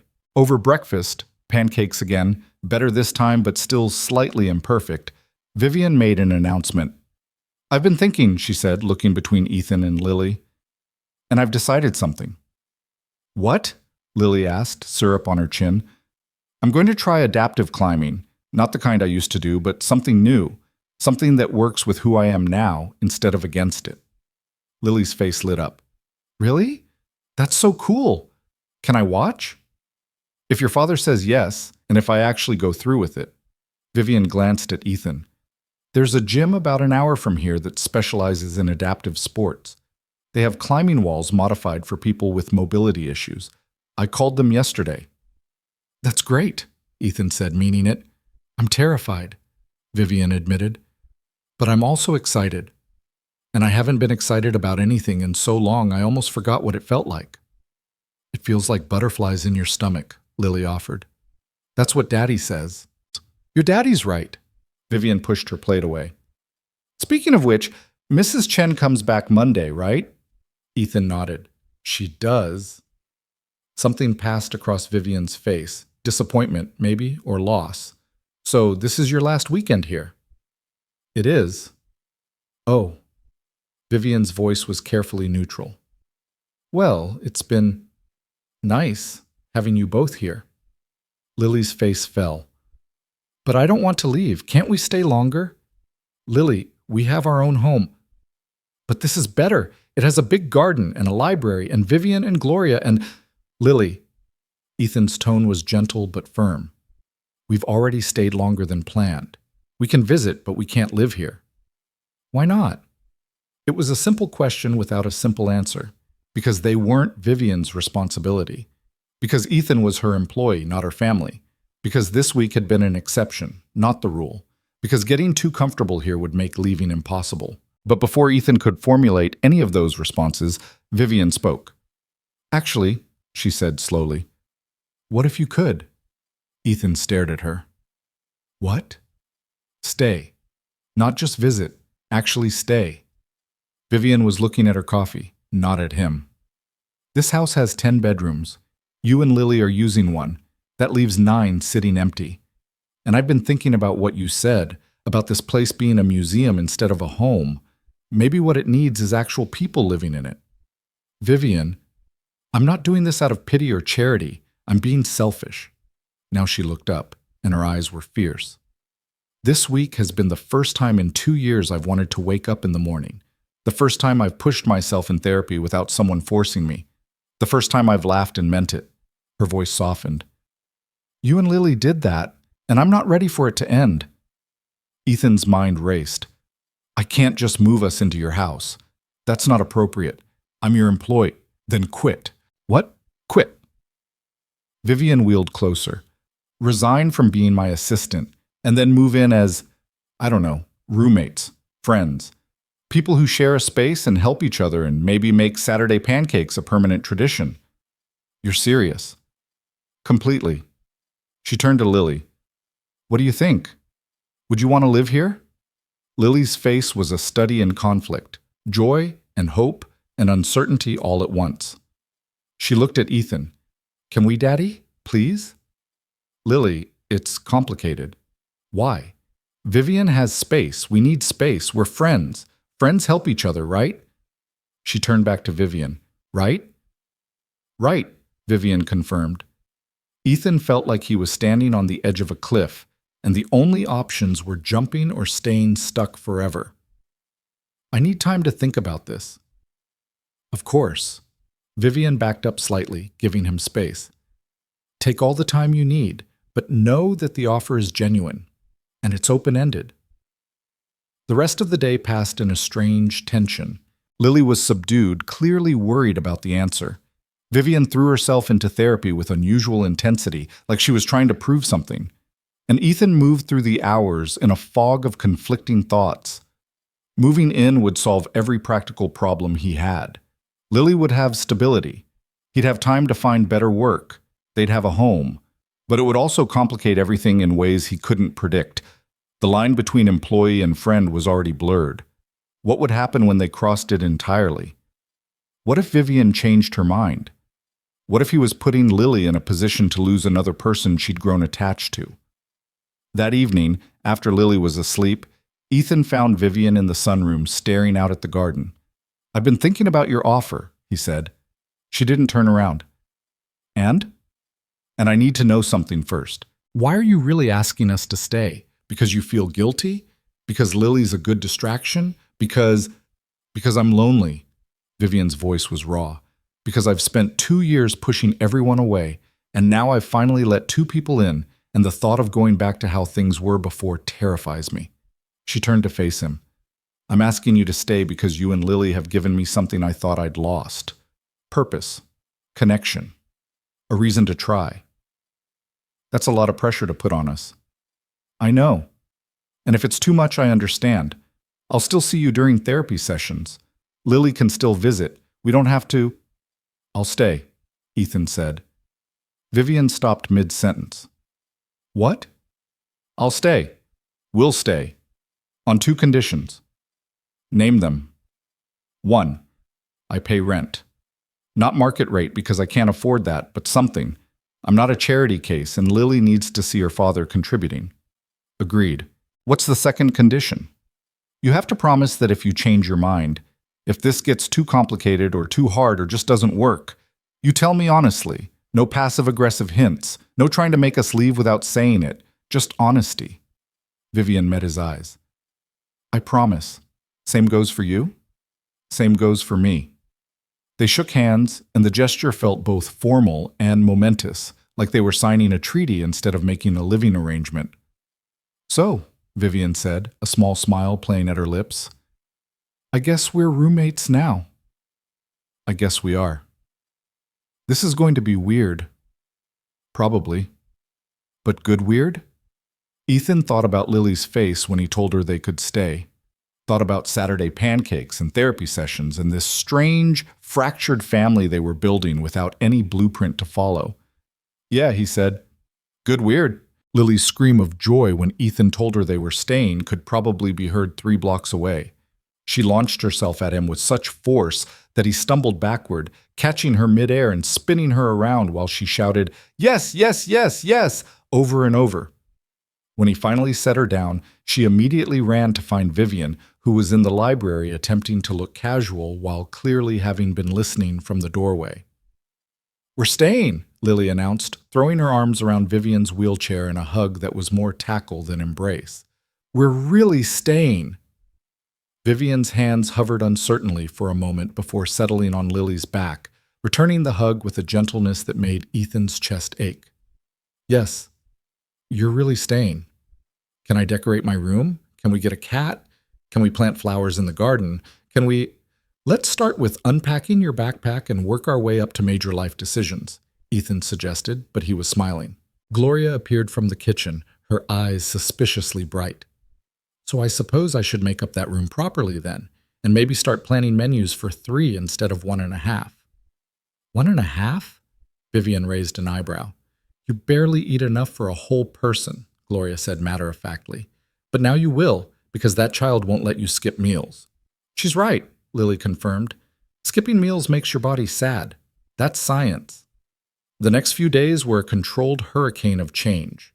Ethan went back to his apartment, the one he'd been subletting from a friend who'd needed someone to cover rent while she traveled, and packed up their meager belongings. It took exactly 4 boxes and 2 suitcases to contain their entire life. Looking at those boxes stacked in the back of his car, Ethan felt a complicated mix of shame and relief. Shame at how little they had accumulated in 7 years. Relief that starting over would be that much easier. When he returned to the mansion, their home now, he reminded himself, Lily was already establishing territory. She'd claimed the corner room they'd stayed in before and was directing Gloria in the placement of furniture with the authority of a general deploying troops. The bed has to go here, by the window, so I can see the garden when I wake up. And the bookshelf has to go there, next to the reading chair that Daddy says we can move from the library because there are like 6 reading chairs in there and nobody uses them all. I said we'd ask about the chair, Ethan corrected, but Vivian waved him off. Take whatever furniture you need. The house is full of things nobody uses. She was in the doorway watching Lily with an expression that was becoming familiar, half bemused, half enchanted. Though I have to admit, I've never seen anyone take over a space quite so thoroughly. She has a gift, Ethan said dryly. Daddy, come help me unpack, Lily called. I need to organize my books by color, and you're the only one tall enough to reach the top shelf. The afternoon dissolved into domestic chaos. Ethan hung Lily's clothes in the closet that was bigger than their old bathroom. Gloria appeared with fresh linens and the kind of towels Ethan had only seen in hotels.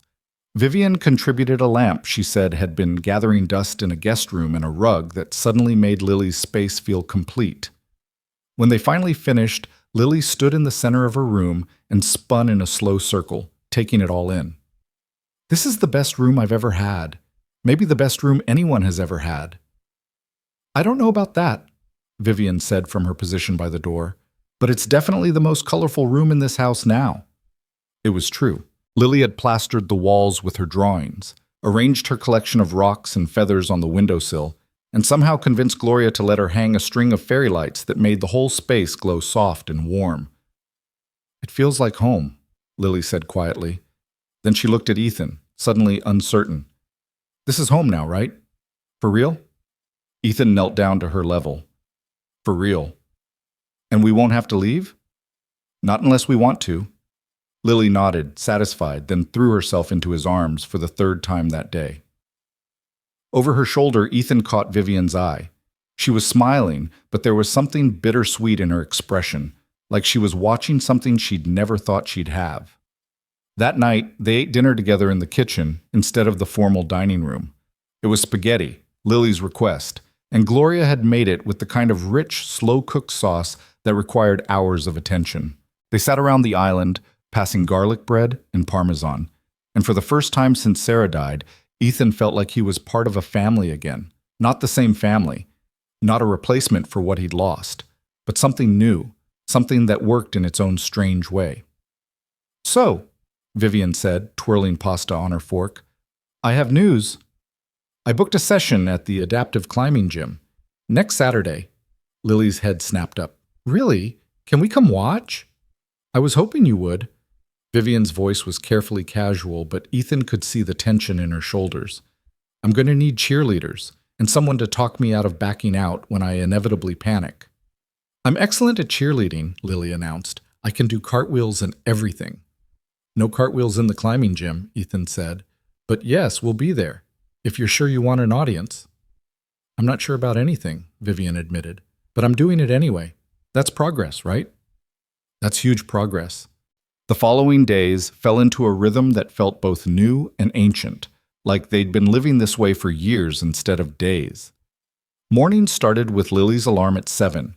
She'd chosen a song that sounded like birds chirping and sunshine, and it was both adorable and mildly annoying. Ethan would get her ready for school while Gloria made breakfast, and Vivian did her morning routine. They'd eat together, then Ethan would drive Lily to school before returning for Vivian's therapy session. The sessions themselves had changed. Now that Ethan wasn't technically Vivian's employee, there was less formality and more collaboration. She pushed herself harder, trying things she'd been afraid of before. The standing frame became a daily practice. The parallel bars were no longer enough. She wanted to try the walker, the crutches, anything that might give her more independence. I'm not trying to be who I was, she explained one morning after a particularly intense session.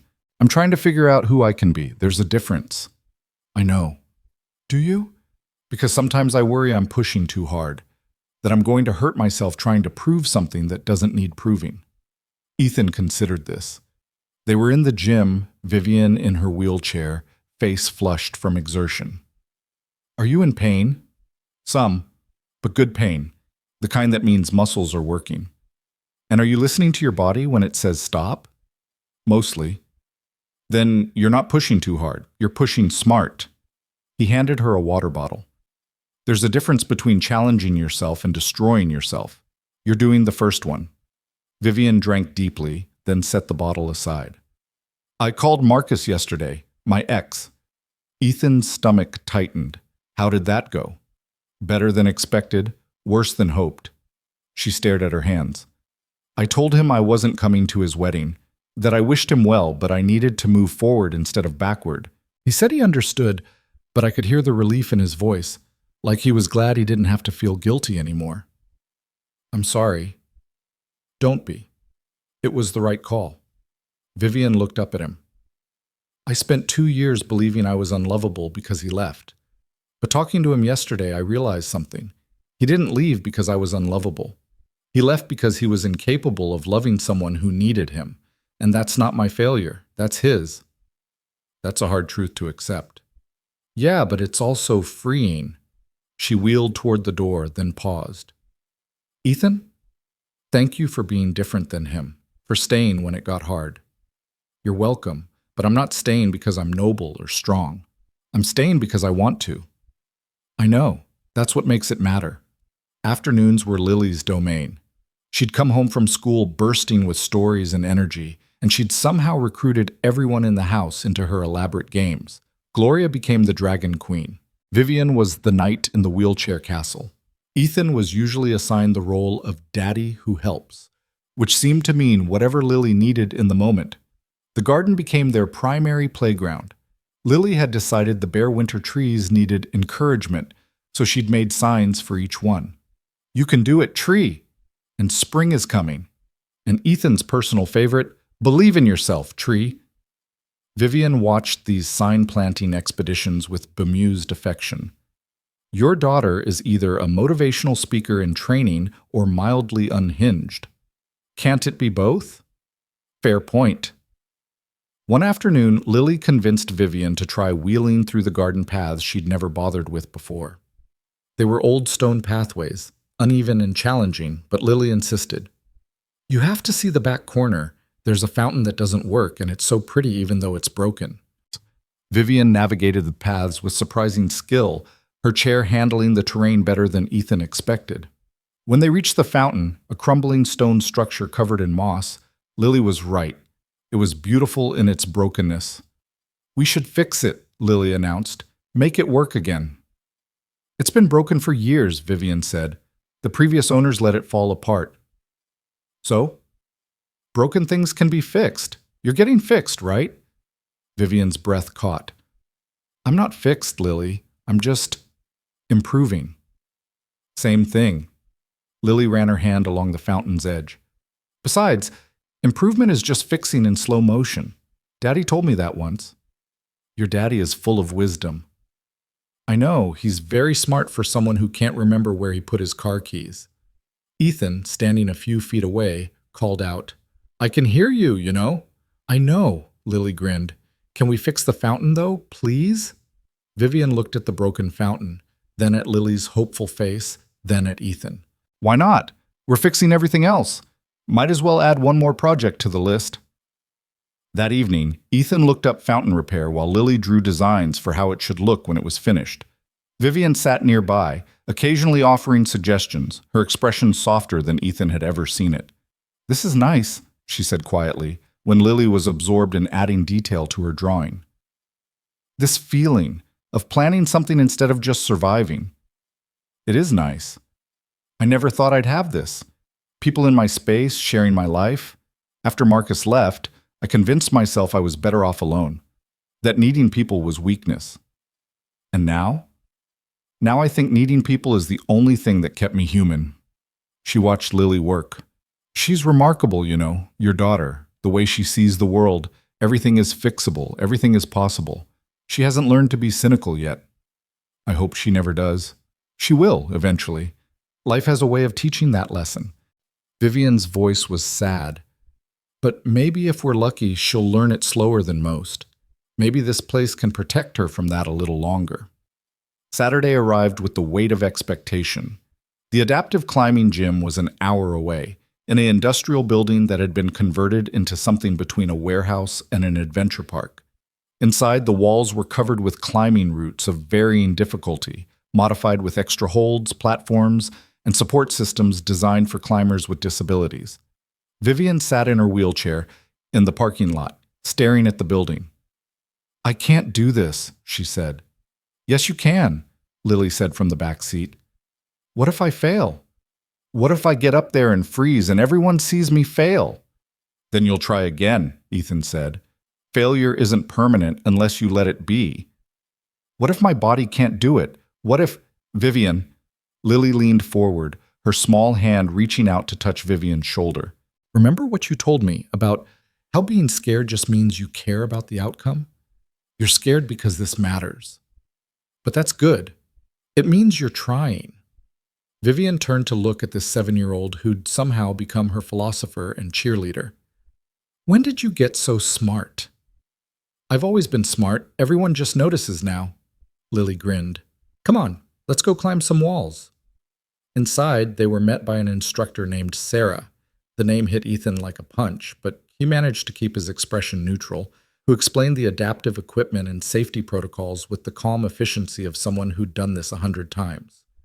"We'll start on the easiest route," Sarah said. It's modified with extra holds and a support harness system. You'll be completely safe the entire time." Vivian's jaw was tight as they fitted her with the harness, a complex system of straps and supports that would bear her weight while allowing her arms to do the climbing. The route itself was maybe 15 feet high, with holds large enough to grip easily. "This is nothing," Vivian muttered. "I used to free climb 40-foot walls without thinking." "This isn't about what you used to do," Sarah said gently. "It's about what you can do now, and that's enough." Lily stood at the base of the wall, practically vibrating with excitement. "You've got this, Vivian! You're going to be amazing!" Vivian positioned herself at the wall, reached up for the first hold, and pulled. For a moment, nothing happened. The harness held her weight, but she wasn't moving. Then she adjusted her grip, engaged her core, and pulled again. She moved 6 inches up the wall, then another 6 inches. Lily was jumping up and down, clapping. "You're doing it! You're climbing!" Vivian's face was a mask of concentration and effort. Her arms trembled with each pull. The harness bore most of her weight, but she was still working, still fighting against limitations that had defined her for 2 years. She made it 5 feet up the wall before her arms gave out. The harness caught her immediately, lowering her safely back to the ground. She hung there for a moment, breathing hard, face flushed. "I only made it 5 feet, she said. "You made it 5 feet higher than you've been in 2 years, Ethan pointed out. Lily ran over and hugged her legs, the only part of Vivian she could reach. "That was so cool! Can you do it again? Can you go higher?" Vivian looked down at this child who believed in her without question. Then she looked at the wall, at those 5 feet she'd conquered. "Yeah," she said, "I can try again." She tried 4 more times that afternoon. Each time she went a little higher. By the final attempt, she'd made it 8 feet up the wall before exhaustion won. In the car on the way home, Vivian was quiet. Lily had fallen asleep in the back seat, exhausted from cheering. Ethan glanced over at Vivian, who was staring out the window. "You okay?" "I don't know." Her voice was small. "I thought it would feel different, like some kind of triumph, but mostly I just feel tired." "That's normal. You pushed yourself hard today." "I used to climb mountains, Ethan. Actual mountains. And today I celebrated making it 8 feet up a modified wall with a support harness." She pressed her palm against the window. "How is that not depressing?" "Because 2 months ago you couldn't do it at all. 2 months ago you were still using cruelty as armor and pushing away everyone who tried to help. 2 months ago, standing for 10 seconds felt impossible." He kept his eyes on the road. 8 feet isn't 8,000 feet. But it's 8 feet more than 0, and that's something. Vivian was quiet for a long time. Then, so quietly he almost missed it. "I wanted to feel like myself again. For just a moment I wanted to feel like the person I was before. I know. But I didn't. I felt like someone new, someone I don't know yet. Maybe that's okay. Maybe that person is worth getting to know." She turned to look at him, her eyes bright with unshed tears. "What if I don't like her?" "Then you change, you grow, you become someone else." Ethan risked a glance at her. "That's the thing about rebuilding yourself. You get to decide who you become. You're not stuck with the first draft." Vivian smiled through her tears. "How are you so calm about all of this?" "I'm not calm. I'm just practiced. I've been rebuilding myself for 2 years now. Some days I like who I'm becoming. Other days I miss who I was so much it physically hurts." His voice roughened. "But I keep going because that's the only option that leads anywhere good." "Does it get easier?" "Not easier, just different." He pulled into the mansion's driveway. "But different isn't always worse."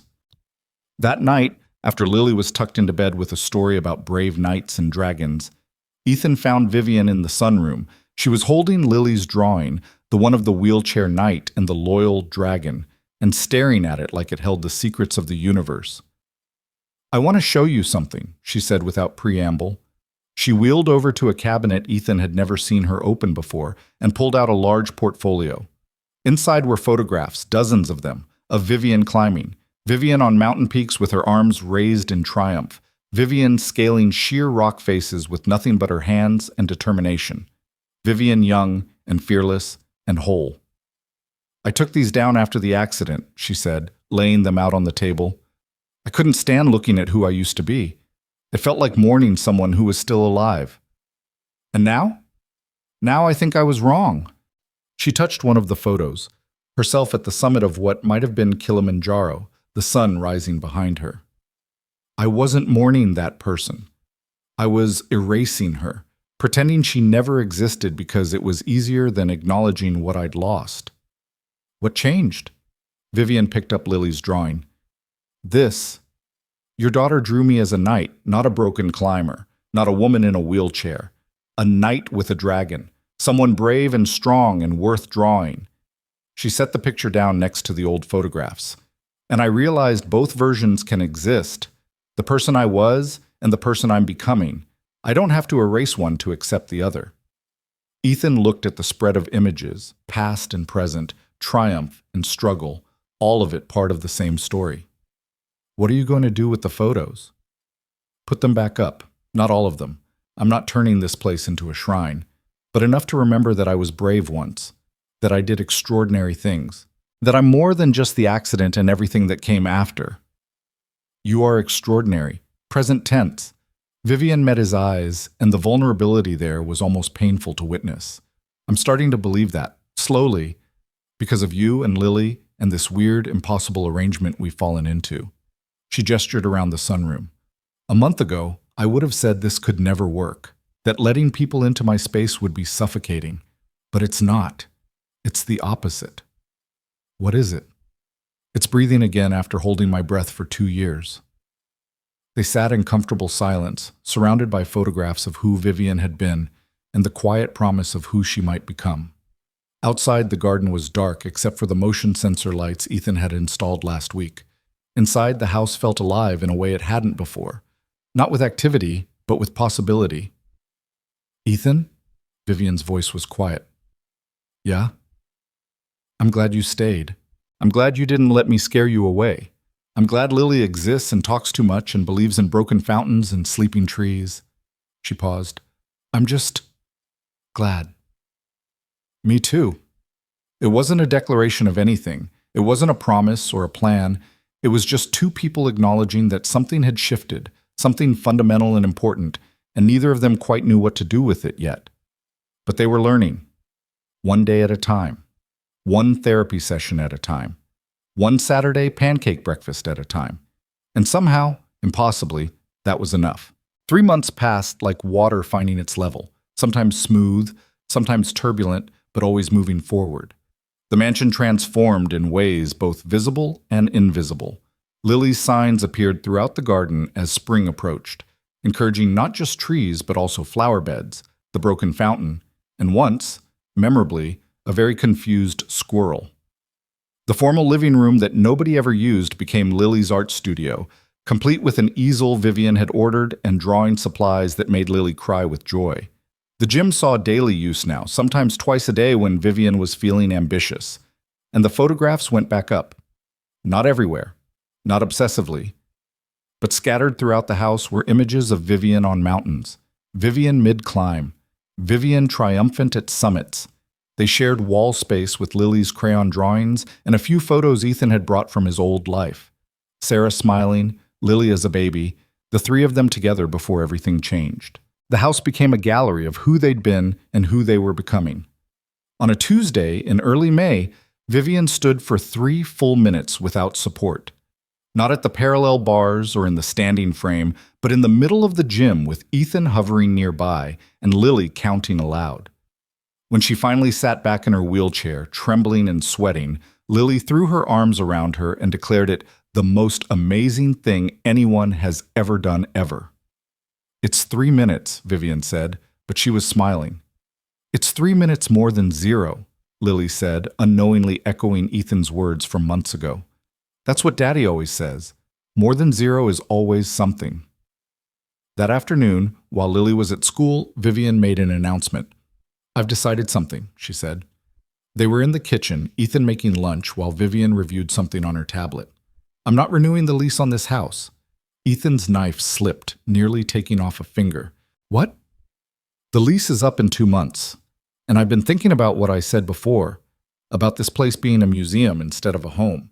And even with you and Lily here, Even with all the changes, it's still too big, too expensive, too much a reminder of trying to prove something I don't need to prove anymore. Ethan set the knife down carefully. So what are you going to do? I'm buying a house, a smaller one, accessible, in a real neighborhood where Lily can walk to school and we're not isolated on a hill like some tragic Gothic novel. Vivian's voice was steady, but her hands betrayed her nerves, fidgeting with her tablet. And I want you and Lily to come with me. Not as tenants or roommates or whatever we're calling this now. As family. The word hung in the air between them, heavy with meaning. Vivian, let me finish. She wheeled closer. I know this is fast. I know we've only been doing this for 3 months. But Lily asked me yesterday if I was going to be her family forever, and I said yes without thinking. And then I realized I meant it. Her eyes were bright. You and Lily have given me something I thought I'd lost. Purpose, joy, a reason to wake up fighting, and I don't want to lose that. I don't want to lose you. Ethan's throat felt tight. This isn't just about gratitude or loneliness or... It's not. I mean, those things are part of it, but they're not the whole story. Vivian's voice was fierce now. I love Lily. I love the way she narrates her entire existence and makes signs for trees and believes broken things can be fixed. I love having her here, watching her grow, being part of her life. And me? Vivian's expression softened. You know how I feel about you. No, I don't. You need to say it. She took a breath. I love you, Ethan Hale. I love your patience and your strength and the way you stayed when any reasonable person would have left. I love that you let me be difficult and angry and broken without trying to fix me. I love that you brought your daughter into my mess and trusted me not to damage her. She paused. And I love that you make me want to be better, not because I'm supposed to, but because I want to deserve you both. Ethan's eyes burned. Vivian, you don't have to say it back. I know this is complicated. I know I come with a lot of baggage and medical issues and trauma I'm still working through. I know I'm not Sarah and I'll never be Sarah. But I'm here and I'm trying, and if you'll let me, I want to build something real with you and Lily. For a long moment, Ethan couldn't speak. He thought about the past 3 months, the way Vivian had become part of their daily rhythm, the way Lily ran to her after school with stories and drawings, the way Vivian pushed herself in therapy now, not out of anger, but out of hope, the way they'd all learned to take up space in each other's lives without apology. And he thought about Sarah, about the promise he'd made at her funeral to take care of Lily, to give her a good life, to find joy again, even though it seemed impossible. Sarah would have liked Vivian, he thought. She would have respected her strength and laughed at her dry humor and probably recruited her for the school fundraising committee within a week. I love you too, he said finally. I didn't want to. I tried not to, because it felt like betraying Sarah's memory or moving on too fast or setting Lily up for more loss, but I can't help it. You're stubborn and difficult, and you make everything harder than it needs to be, and I love you anyway. Vivian's laugh was watery. That's possibly the worst declaration of love I've ever heard. I'm not finished. Ethan moved closer, kneeling so they were eye level. You're also brave and brilliant and funny in ways that catch me off guard. You're amazing with Lily. You push yourself every single day to be better, stronger, more alive. You took a chance on us when you didn't have to. And yes, you come with baggage and complications, but so do I. So does everyone worth loving. So that's a yes? To the house, to the family, to all of it? That's a yes to all of it, on one condition. Vivian's eyes narrowed. What condition? We tell Lily together. She deserves to be part of this decision, not just informed of it. Agreed. Vivian reached out and took his hand. Though I should warn you, she's probably going to scream loud enough to shatter windows. Probably. They picked Lily up from school together that afternoon, which was unusual enough that she immediately knew something was happening. Are we getting a cat? She asked the moment she climbed into the car. Because I've been very good, and I've done all my homework, and I promise I'll take care of it myself, and not a cat, Vivian said from the front seat. Something better. Better than a cat? What's better than a cat? How do you feel about moving? Ethan asked, pulling out of the school parking lot. Lily's face fell. We have to leave? But I like our house. I like my room and the garden, and we're not leaving alone, Vivian interrupted. We're all moving together to a new house that's smaller and in a real neighborhood where you can walk to school. Lily's eyes went wide. All of us? Like together? Like a family, Ethan confirmed. The scream that followed was, as predicted, loud enough to startle a flock of birds from a nearby tree. Yes! Yes, yes, yes, yes, yes! Lily was bouncing in her seat with such violence that Ethan worried about the seatbelt's structural integrity. Can I decorate my room? Can we get a dog? Can we plant a garden? Let's start with finding a house and work our way up, Vivian said, but she was laughing. They spent the next 2 weeks looking at houses. Lily accompanied them to every showing, providing detailed critiques that ranged from, "This kitchen is sad," to "This backyard has excellent tree climbing potential." Vivian evaluated accessibility, ramps, doorway widths, bathroom modifications. Ethan focused on practical matters like commute times and school districts, and whether they could actually afford the mortgage. They found the house on a quiet street in a neighborhood that felt alive. It was a ranch-style home with wide doorways and minimal stairs, a backyard with mature trees, and a front porch that wrapped around 2 sides. It needed work. The kitchen was dated, the bathrooms needed updating, and the master bedroom was smaller than what Vivian was used to. But it had something the mansion never did. It felt like home. "This is the one," Lily announced, standing in the middle of the empty living room with her arms spread wide. "I can feel it. This is where we're supposed to be." Vivian wheeled through the space, testing corners and clearances. "The doorways are wide enough. I can access every room. The bathroom has space for modifications." She looked at Ethan. "What do you think?" "I think it's perfect." He stood in the doorway to what would be Lily's room, imagining it filled with her art and books and personality. "I think we should make an offer." They made the offer that afternoon. It was accepted 2 days later. The month between acceptance and closing was a controlled hurricane of activity. They packed up the mansion, separating what belonged to Vivian from what belonged to the rental. Gloria agreed to come with them. "Someone needs to make sure you all eat vegetables," she said, but her eyes were wet when she said it. Vivian's physical therapist, she'd hired a new one after demonstrating she could work with people who challenged her, came to evaluate the new house and recommend modifications.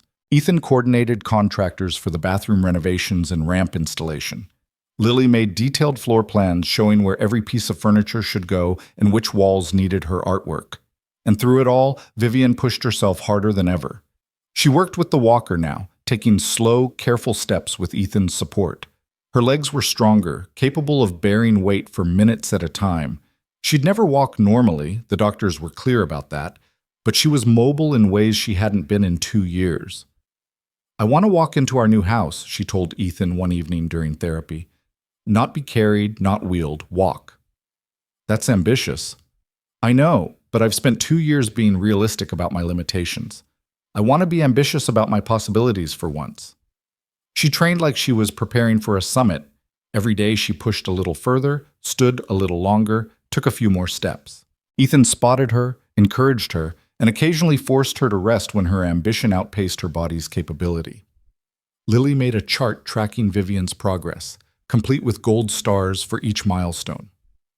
5 steps today, that's 2 more than yesterday. At this rate, you'll be running marathons by Christmas. "Let's aim for walking to the mailbox first," Vivian said. But she was smiling. The night before they moved, Ethan found Vivian in the sunroom of the mansion one last time. She was surrounded by packed boxes, staring out at the garden where the fountain, thanks to Lily's persistence and a plumber's expertise, now worked again. Water bubbled and flowed, bringing life to something that had been broken for years. "Having second thoughts?" Ethan asked, sitting beside her. Terrified thoughts mostly. Vivian didn't take her eyes off the fountain. "What if this doesn't work? What if we're making a mistake?" "Then we'll make it work. Or we'll make a different mistake." He reached for her hand. "We've already survived the hard part, learning to trust each other. Everything else is just logistics." "Just logistics," Vivian repeated. "Like buying a house together and blending a family and learning to be partners when I'm still figuring out how to be a functional human. Nobody's fully functional. We're all just pretending and hoping nobody notices." She laughed, the sound echoing in the empty room.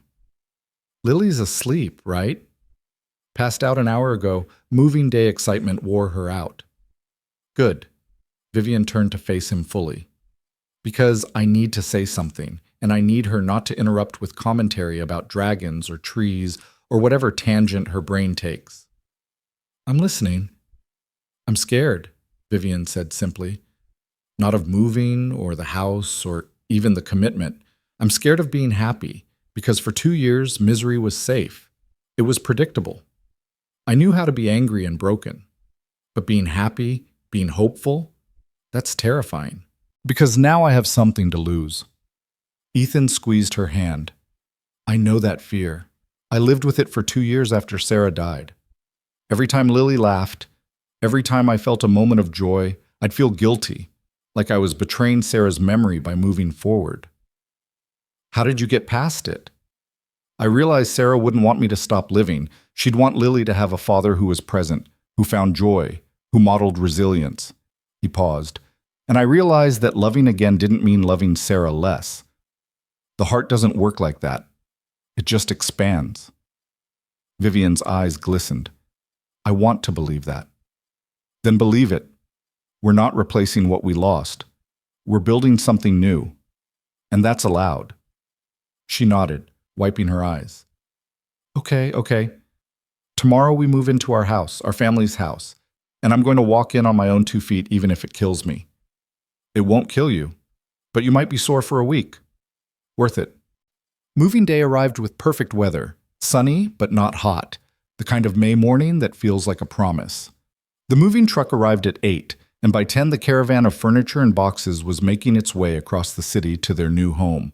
Lily rode with Gloria in Gloria's sensible sedan, providing running commentary on every landmark they passed. Ethan drove the truck with the bulk of their belongings, and Vivian drove herself, having mastered hand controls months ago, her wheelchair secured in the specially modified SUV she'd purchased last month. They pulled up to the new house in sequence, like a parade arriving at its destination. The contractors had finished the ramp the day before. It led from the driveway to the front door, sturdy and permanent. But Vivian didn't head for the ramp. Instead, she transferred to her walker, a sleek, modern thing that looked more like something from a tech company than a medical supply store. Vivian, you don't have to, Ethan started. Yes, I do. Her voice was firm. I've been practicing all week. I can do this. Lily grabbed Ethan's hand, her eyes wide. She's really going to walk? She's really going to try. Gloria stood by the front door, her hand over her mouth. Ethan positioned himself next to Vivian, close enough to catch her if she fell, but far enough to give her space to succeed. Vivian gripped the walker's handles. She took a breath, then another. Then she took a step. Her left leg moved forward, shaky but deliberate. Her right leg followed. The walker supported most of her weight, but her legs were working, carrying her forward inch by precious inch. Another step, then another. The path from the driveway to the front door was maybe 30 feet. It might as well have been a marathon. Lily was crying, silent tears streaming down her face as she watched. Gloria had her hand pressed to her mouth, her own eyes wet. Ethan walked beside Vivian, his heart in his throat, watching this woman who'd spent 2 years convinced she'd never walk again prove herself wrong. Halfway to the door, Vivian's legs started to shake. She paused, breathing hard, sweat beading on her forehead.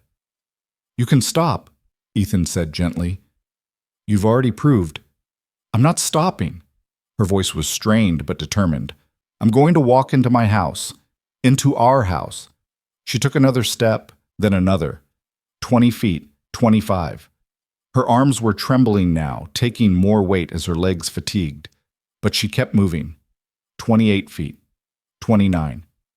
At 30 feet, with Gloria holding the door open and Lily clutching Ethan's hand so hard his fingers went numb, Vivian Cross walked through the front door of her new home on her own 2 feet. She made it 3 more steps before her legs gave out completely. Ethan caught her, helped her into her wheelchair that Gloria had wisely positioned just inside the door. Vivian sat there, breathing hard, face flushed, tears streaming down her face. I did it, she whispered. I walked. I actually walked. Lily launched herself at Vivian, hugging her so tightly that Vivian laughed through her tears. "That was the coolest thing I've ever seen. You walked. You walked into our house." "I did." Vivian held Lily close, her eyes finding Ethan's over Lily's shoulder. "We're home." "We're home," he echoed. The rest of the day dissolved into the chaos of unpacking. Boxes were opened, furniture was arranged and rearranged, and Lily provided directorial guidance that was only occasionally helpful. By evening, the house was still mostly full of boxes, but the important rooms were functional. They ordered pizza for dinner, Vivian's suggestion, because nobody should have to cook on moving day, and ate, sitting on the floor of the living room because the dining table wasn't assembled yet. "This is the best day ever," Lily announced through a mouthful of pepperoni. "We have a house, and we're a family, and Vivian walked and we're eating pizza on the floor." "The floor eating is really the pinnacle of the experience," Vivian said dryly, but she was smiling. After dinner, Ethan got Lily ready for bed in her new room. She was so exhausted from the day's excitement that she barely made it through the bedtime story before her eyes closed. "Daddy?" she mumbled, already half asleep. "Yeah, Jellybean? Is this forever? The house and Vivian and all of it?" Ethan's chest tightened. "Do you want it to be forever?" "Yeah, I like it. I like having Vivian. She's not mommy, but she's Vivian, and that's good." "It is good." "And Daddy? I think Mommy would like her too. I think she'd be happy we found Vivian." Ethan had to close his eyes against the tears. "I think you're right, Jellybean. I think Mommy would be very happy." Lily nodded, satisfied, and drifted off to sleep. Ethan found Vivian on the back porch, staring up at the stars. She'd transferred there on her own, her wheelchair navigating the new space with practiced ease. "Lily asleep?" she asked without turning. "Out cold."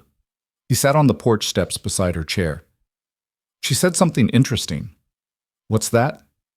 "She said Sarah would like you, that she'd be happy we found you." Vivian was quiet for a moment. "Do you think that's true?" "Yeah, I do." Ethan looked up at the same stars Vivian was watching. Sarah believed in moving forward and finding joy even after loss. She'd want Lily to have a full life with people who love her, and she'd want me to be happy. "Are you? Happy?" Terrified and exhausted and stressed about money and worried about screwing this up? Ethan smiled. "Absolutely. But yeah, I'm happy. Happier than I've been in a long time." Vivian reached down and took his hand. "I have something to show you. Come with me?" She led him to what would be her office, a bright room at the back of the house with windows overlooking the yard. Inside was a desk, a computer, and on the walls, blueprints and designs. "What is this?" Ethan asked. "A business plan." Vivian wheeled to the desk and pulled up documents on the computer. "I've been working on it for a month. An adaptive recreation company. Climbing, hiking, camping, all modified for people with disabilities. I have the experience, the contacts, the knowledge of what people need, because I am one of those people now." Ethan stared at the detailed plans. "This is incredible. It's ambitious. It'll take capital and time and a lot of work, but I think I can do it. I think I can build something that matters." She looked up at him. "And I was hoping you'd be part of it. Co-founder, operations manager, whatever title fits, because you're good at this, at seeing what people need and figuring out how to provide it." "Vivian, I'm not a businessman. You're someone who stayed when everyone else left. Someone who pushed me without breaking me. Someone who understands that limitations don't have to mean the end of possibilities." She gestured at the plans. "I need that perspective. I need your honesty and your patience and your ability to tell me when I'm being an idiot." Ethan looked at the blueprints, at the financial projections, at the mission statement that read, "Making adventure accessible for everyone." He thought about the past 6 months, about how much had changed, about the life they were building together. "Okay," he said. "Okay? Okay. Let's build something together. A business, a family, a life. All of it." Vivian's smile was radiant. All of it. They sat there in the office, planning and dreaming, until Gloria appeared in the doorway. "It's midnight. Whatever scheme you're cooking up can wait until morning. Go to bed." But she was smiling. "All three of you have a big day tomorrow. First full day in the new house. First day of the rest of your lives." "That's very philosophical, Gloria," Vivian said. "I have my moments. Now go. Sleep. I'll handle breakfast in the morning." "Saturday pancakes?" Ethan asked. "Is there any other kind of breakfast worth having?" The weeks that followed were a controlled explosion of change and growth. The business plan became a reality. Vivian filed the paperwork, secured initial funding, and started reaching out to contacts in the adaptive sports community. Ethan quit the few odd jobs he'd been holding on to and threw himself into building the company alongside her. Lily thrived in her new school, making friends with the ease of someone who'd learned resilience young. She brought classmates home to see the garden they were planting and the treehouse Ethan was building, and to meet Vivian, who'd become a minor celebrity among 7-year-olds for being the cool climbing lady with the awesome wheelchair. Gloria transformed the kitchen into command center, feeding them all while occasionally reminding them that vegetables existed and should be consumed. And Vivian continued to push herself. She worked with her physical therapist 3 times a week now, supplementing with daily practice at home. She could walk with the walker for extended periods, navigate stairs with assistance, and had even returned to the adaptive climbing gym twice more, each time going a little higher. But more than the physical progress, Vivian had changed in ways that couldn't be measured in steps or seconds. She laughed more. She let people help without treating it as defeat. She made plans that extended beyond the next therapy session. She lived instead of just survived. 2 months after moving in, on a Saturday morning after pancakes, Vivian made an announcement. "I have something to ask you both." She looked nervous, which was unusual enough that Ethan felt his stomach tighten. "And I need you to be honest, because this is important." "What is it?" Lily asked, syrup on her chin as always. Vivian reached into her pocket and pulled out a small box. When she opened it, there were 2 rings inside, one larger, one smaller. "I know we've only been doing this for 6 months. I know we're already living together and building a business and basically functioning as a family, but I want to make it official." She looked at Ethan first. "I want to marry you, not because I need to or because it makes practical sense, but because I love you and I want everyone to know that we chose each other." Then she turned to Lily. "And I want to adopt you if you'll let me, because you're already my daughter in every way that matters, and I want it to be official. I want to be your mom, not replacing the mom you lost, but being an additional mom who loves you and will always be here for you." Lily's eyes were enormous. She looked at Ethan. "Daddy?" "It's your decision, Jellybean, whatever you want." Lily turned back to Vivian. "Would I call you Mom?" "You can call me whatever feels right. Vivian, Mom, anything. The label doesn't matter as much as the relationship." "And you'd really be my mom? Like, officially?" "Officially, legally, permanently." Lily launched herself at Vivian with enough force that the wheelchair rolled backward. "Yes, yes, yes, yes! I want you to be my mom. I want us to be a real family." Vivian held her close, tears streaming down her face. "We're already a real family, sweetheart. This just makes it official." Over Lily's head, Vivian looked at Ethan. "And you? What do you say?" Ethan crossed to them, kneeling beside the wheelchair so they were all at the same level. "I say yes to all of it. Marriage, adoption, making this permanent. Yes." He kissed her then, properly, while Lily made exaggerated gagging sounds and then immediately started planning the wedding. "Can we have it in the garden? Can I be the flower girl? Can we have a dragon cake? How about we start with telling Gloria and work our way up to dragon cakes?" Ethan suggested. Gloria, who'd been listening from the kitchen, appeared in the doorway with tears on her face. "Congratulations, all of you. I'm so happy I could burst." "Please don't burst," Lily said seriously. "We need you to make the wedding cake." The wedding was small and perfect. They held it in their backyard on a September afternoon when the weather finally broke from summer's heat. Lily was indeed the flower girl, wearing a dress she'd insisted needed more sparkle until it looked like a disco ball in fabric form. Gloria officiated, having gotten ordained online specifically for this purpose. Vivian walked down the aisle, not smoothly, not perfectly, but on her own 2 feet with her walker. Ethan met her halfway, offering his arm for the last few steps. They exchanged vows they'd written themselves.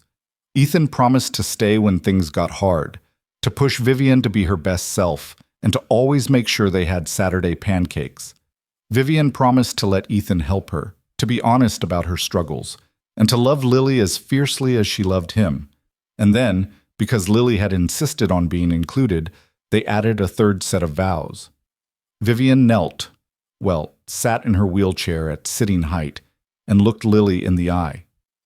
I promise to be the best mom I can be. I promise to show up for you always. I promise to believe in you even when you don't believe in yourself.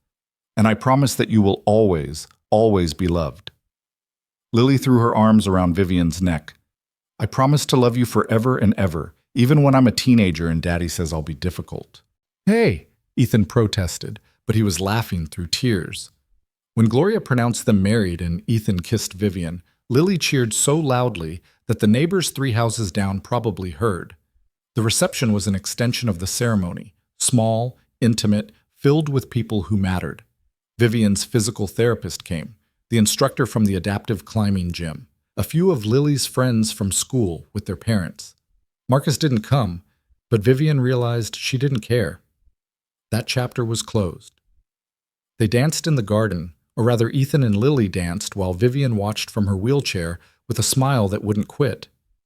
Then Lily demanded that Vivian dance too, and they figured out a modified version where Lily stood on Vivian's footrests and they spun in circles until everyone was dizzy and laughing.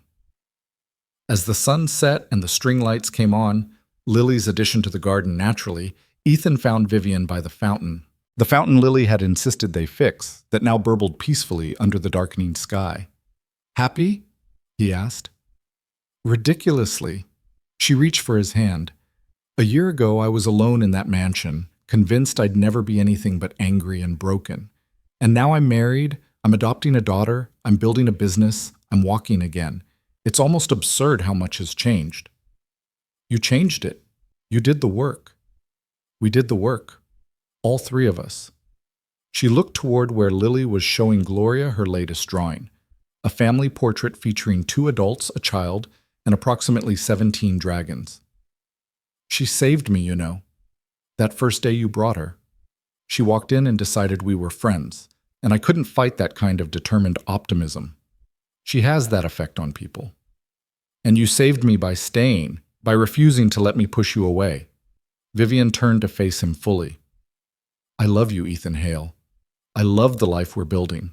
I love that we're messy and complicated and still figuring things out. I love all of it. I love you too, and I'm proud of you for everything you've overcome, everything you've built, everything you've become. I couldn't have done it alone. Maybe not, but you're the one who had to choose to change. We just walked beside you while you did. Vivian pulled him down for a kiss, deep and sweet and full of promise. When they broke apart, Lily was standing nearby with her hands on her hips. Are you two done being mushy? Because Gloria says it's time for cake, and I've been very patient. Very patient, Ethan agreed, trying not to laugh. They cut the cake, not dragon-shaped as it turned out, but decorated with a mountain scene that made Vivian's eyes suspiciously bright. They toasted with sparkling cider. They laughed and talked and celebrated this strange, beautiful family they'd built from broken pieces. And later, when the guests had gone home and Lily was asleep in her bed, Ethan and Vivian sat on the back porch under the stars. Thank you, Vivian said quietly. For what? For not giving up on me. For bringing Lily that day. For staying through every terrible thing I did to try to make you leave. She leaned her head on his shoulder. For seeing something worth saving when I couldn't see it myself. You were always worth saving. You just needed to believe it. I believe it now. They sat in comfortable silence, listening to the fountain and the night sounds of their neighborhood. Inside, their daughter slept peacefully. Around them, the garden they'd planted together was thriving. Above them, stars wheeled in ancient patterns. It wasn't the life either of them had planned. It wasn't the life they'd dreamed of in their separate pasts, but it was theirs, built from loss and pain and the stubborn refusal to let brokenness be the end of the story. Vivian Cross had spent 2 years convinced she'd never climb again, never love again, never be anything but a shadow of who she was. And she'd been right in a way. She'd never climb Everest. She'd never be that fearless mountaineer who thought she could conquer anything. But she'd become something else. Someone else. A woman who'd learned that strength wasn't about never falling. It was about choosing to stand back up, even when standing hurt. A wife who'd learned that love didn't require perfection. A mother who'd learned that family wasn't about biology. It was about showing up, day after day, even when you were scared. And Ethan Hale, who'd spent 2 years drowning in grief and responsibility, had learned that moving forward didn't mean forgetting. That loving again didn't diminish what he'd lost. That Sarah would always be part of their story, but she didn't have to be the end of it. And Lily, who'd lost her mother too young and lived through instability that no child should face, had learned that broken things could be fixed, that people could change, that hope wasn't naive, it was necessary. Together, they'd built something impossible, a family, a home, a life. And it was more than enough. It was everything. As midnight approached and exhaustion finally caught up with them, Vivian squeezed Ethan's hand. "Let's go to bed. Mrs. Hale needs her rest." "Mrs. Hale," Ethan repeated, testing out the name. "I like the sound of that." "Me too." They went inside, locking the door behind them, sealing in all the warmth and light and love they'd created. In her room, Lily slept peacefully, dreaming of dragons and adventures. In the kitchen, evidence of celebration waited to be cleaned in the morning. In the office, blueprints for their business promised a future they'd build together. And in their bedroom, Ethan and Vivian fell asleep tangled together, two broken people who'd found wholeness in each other, proving that the best stories aren't about never falling down. They're about learning to stand back up, together.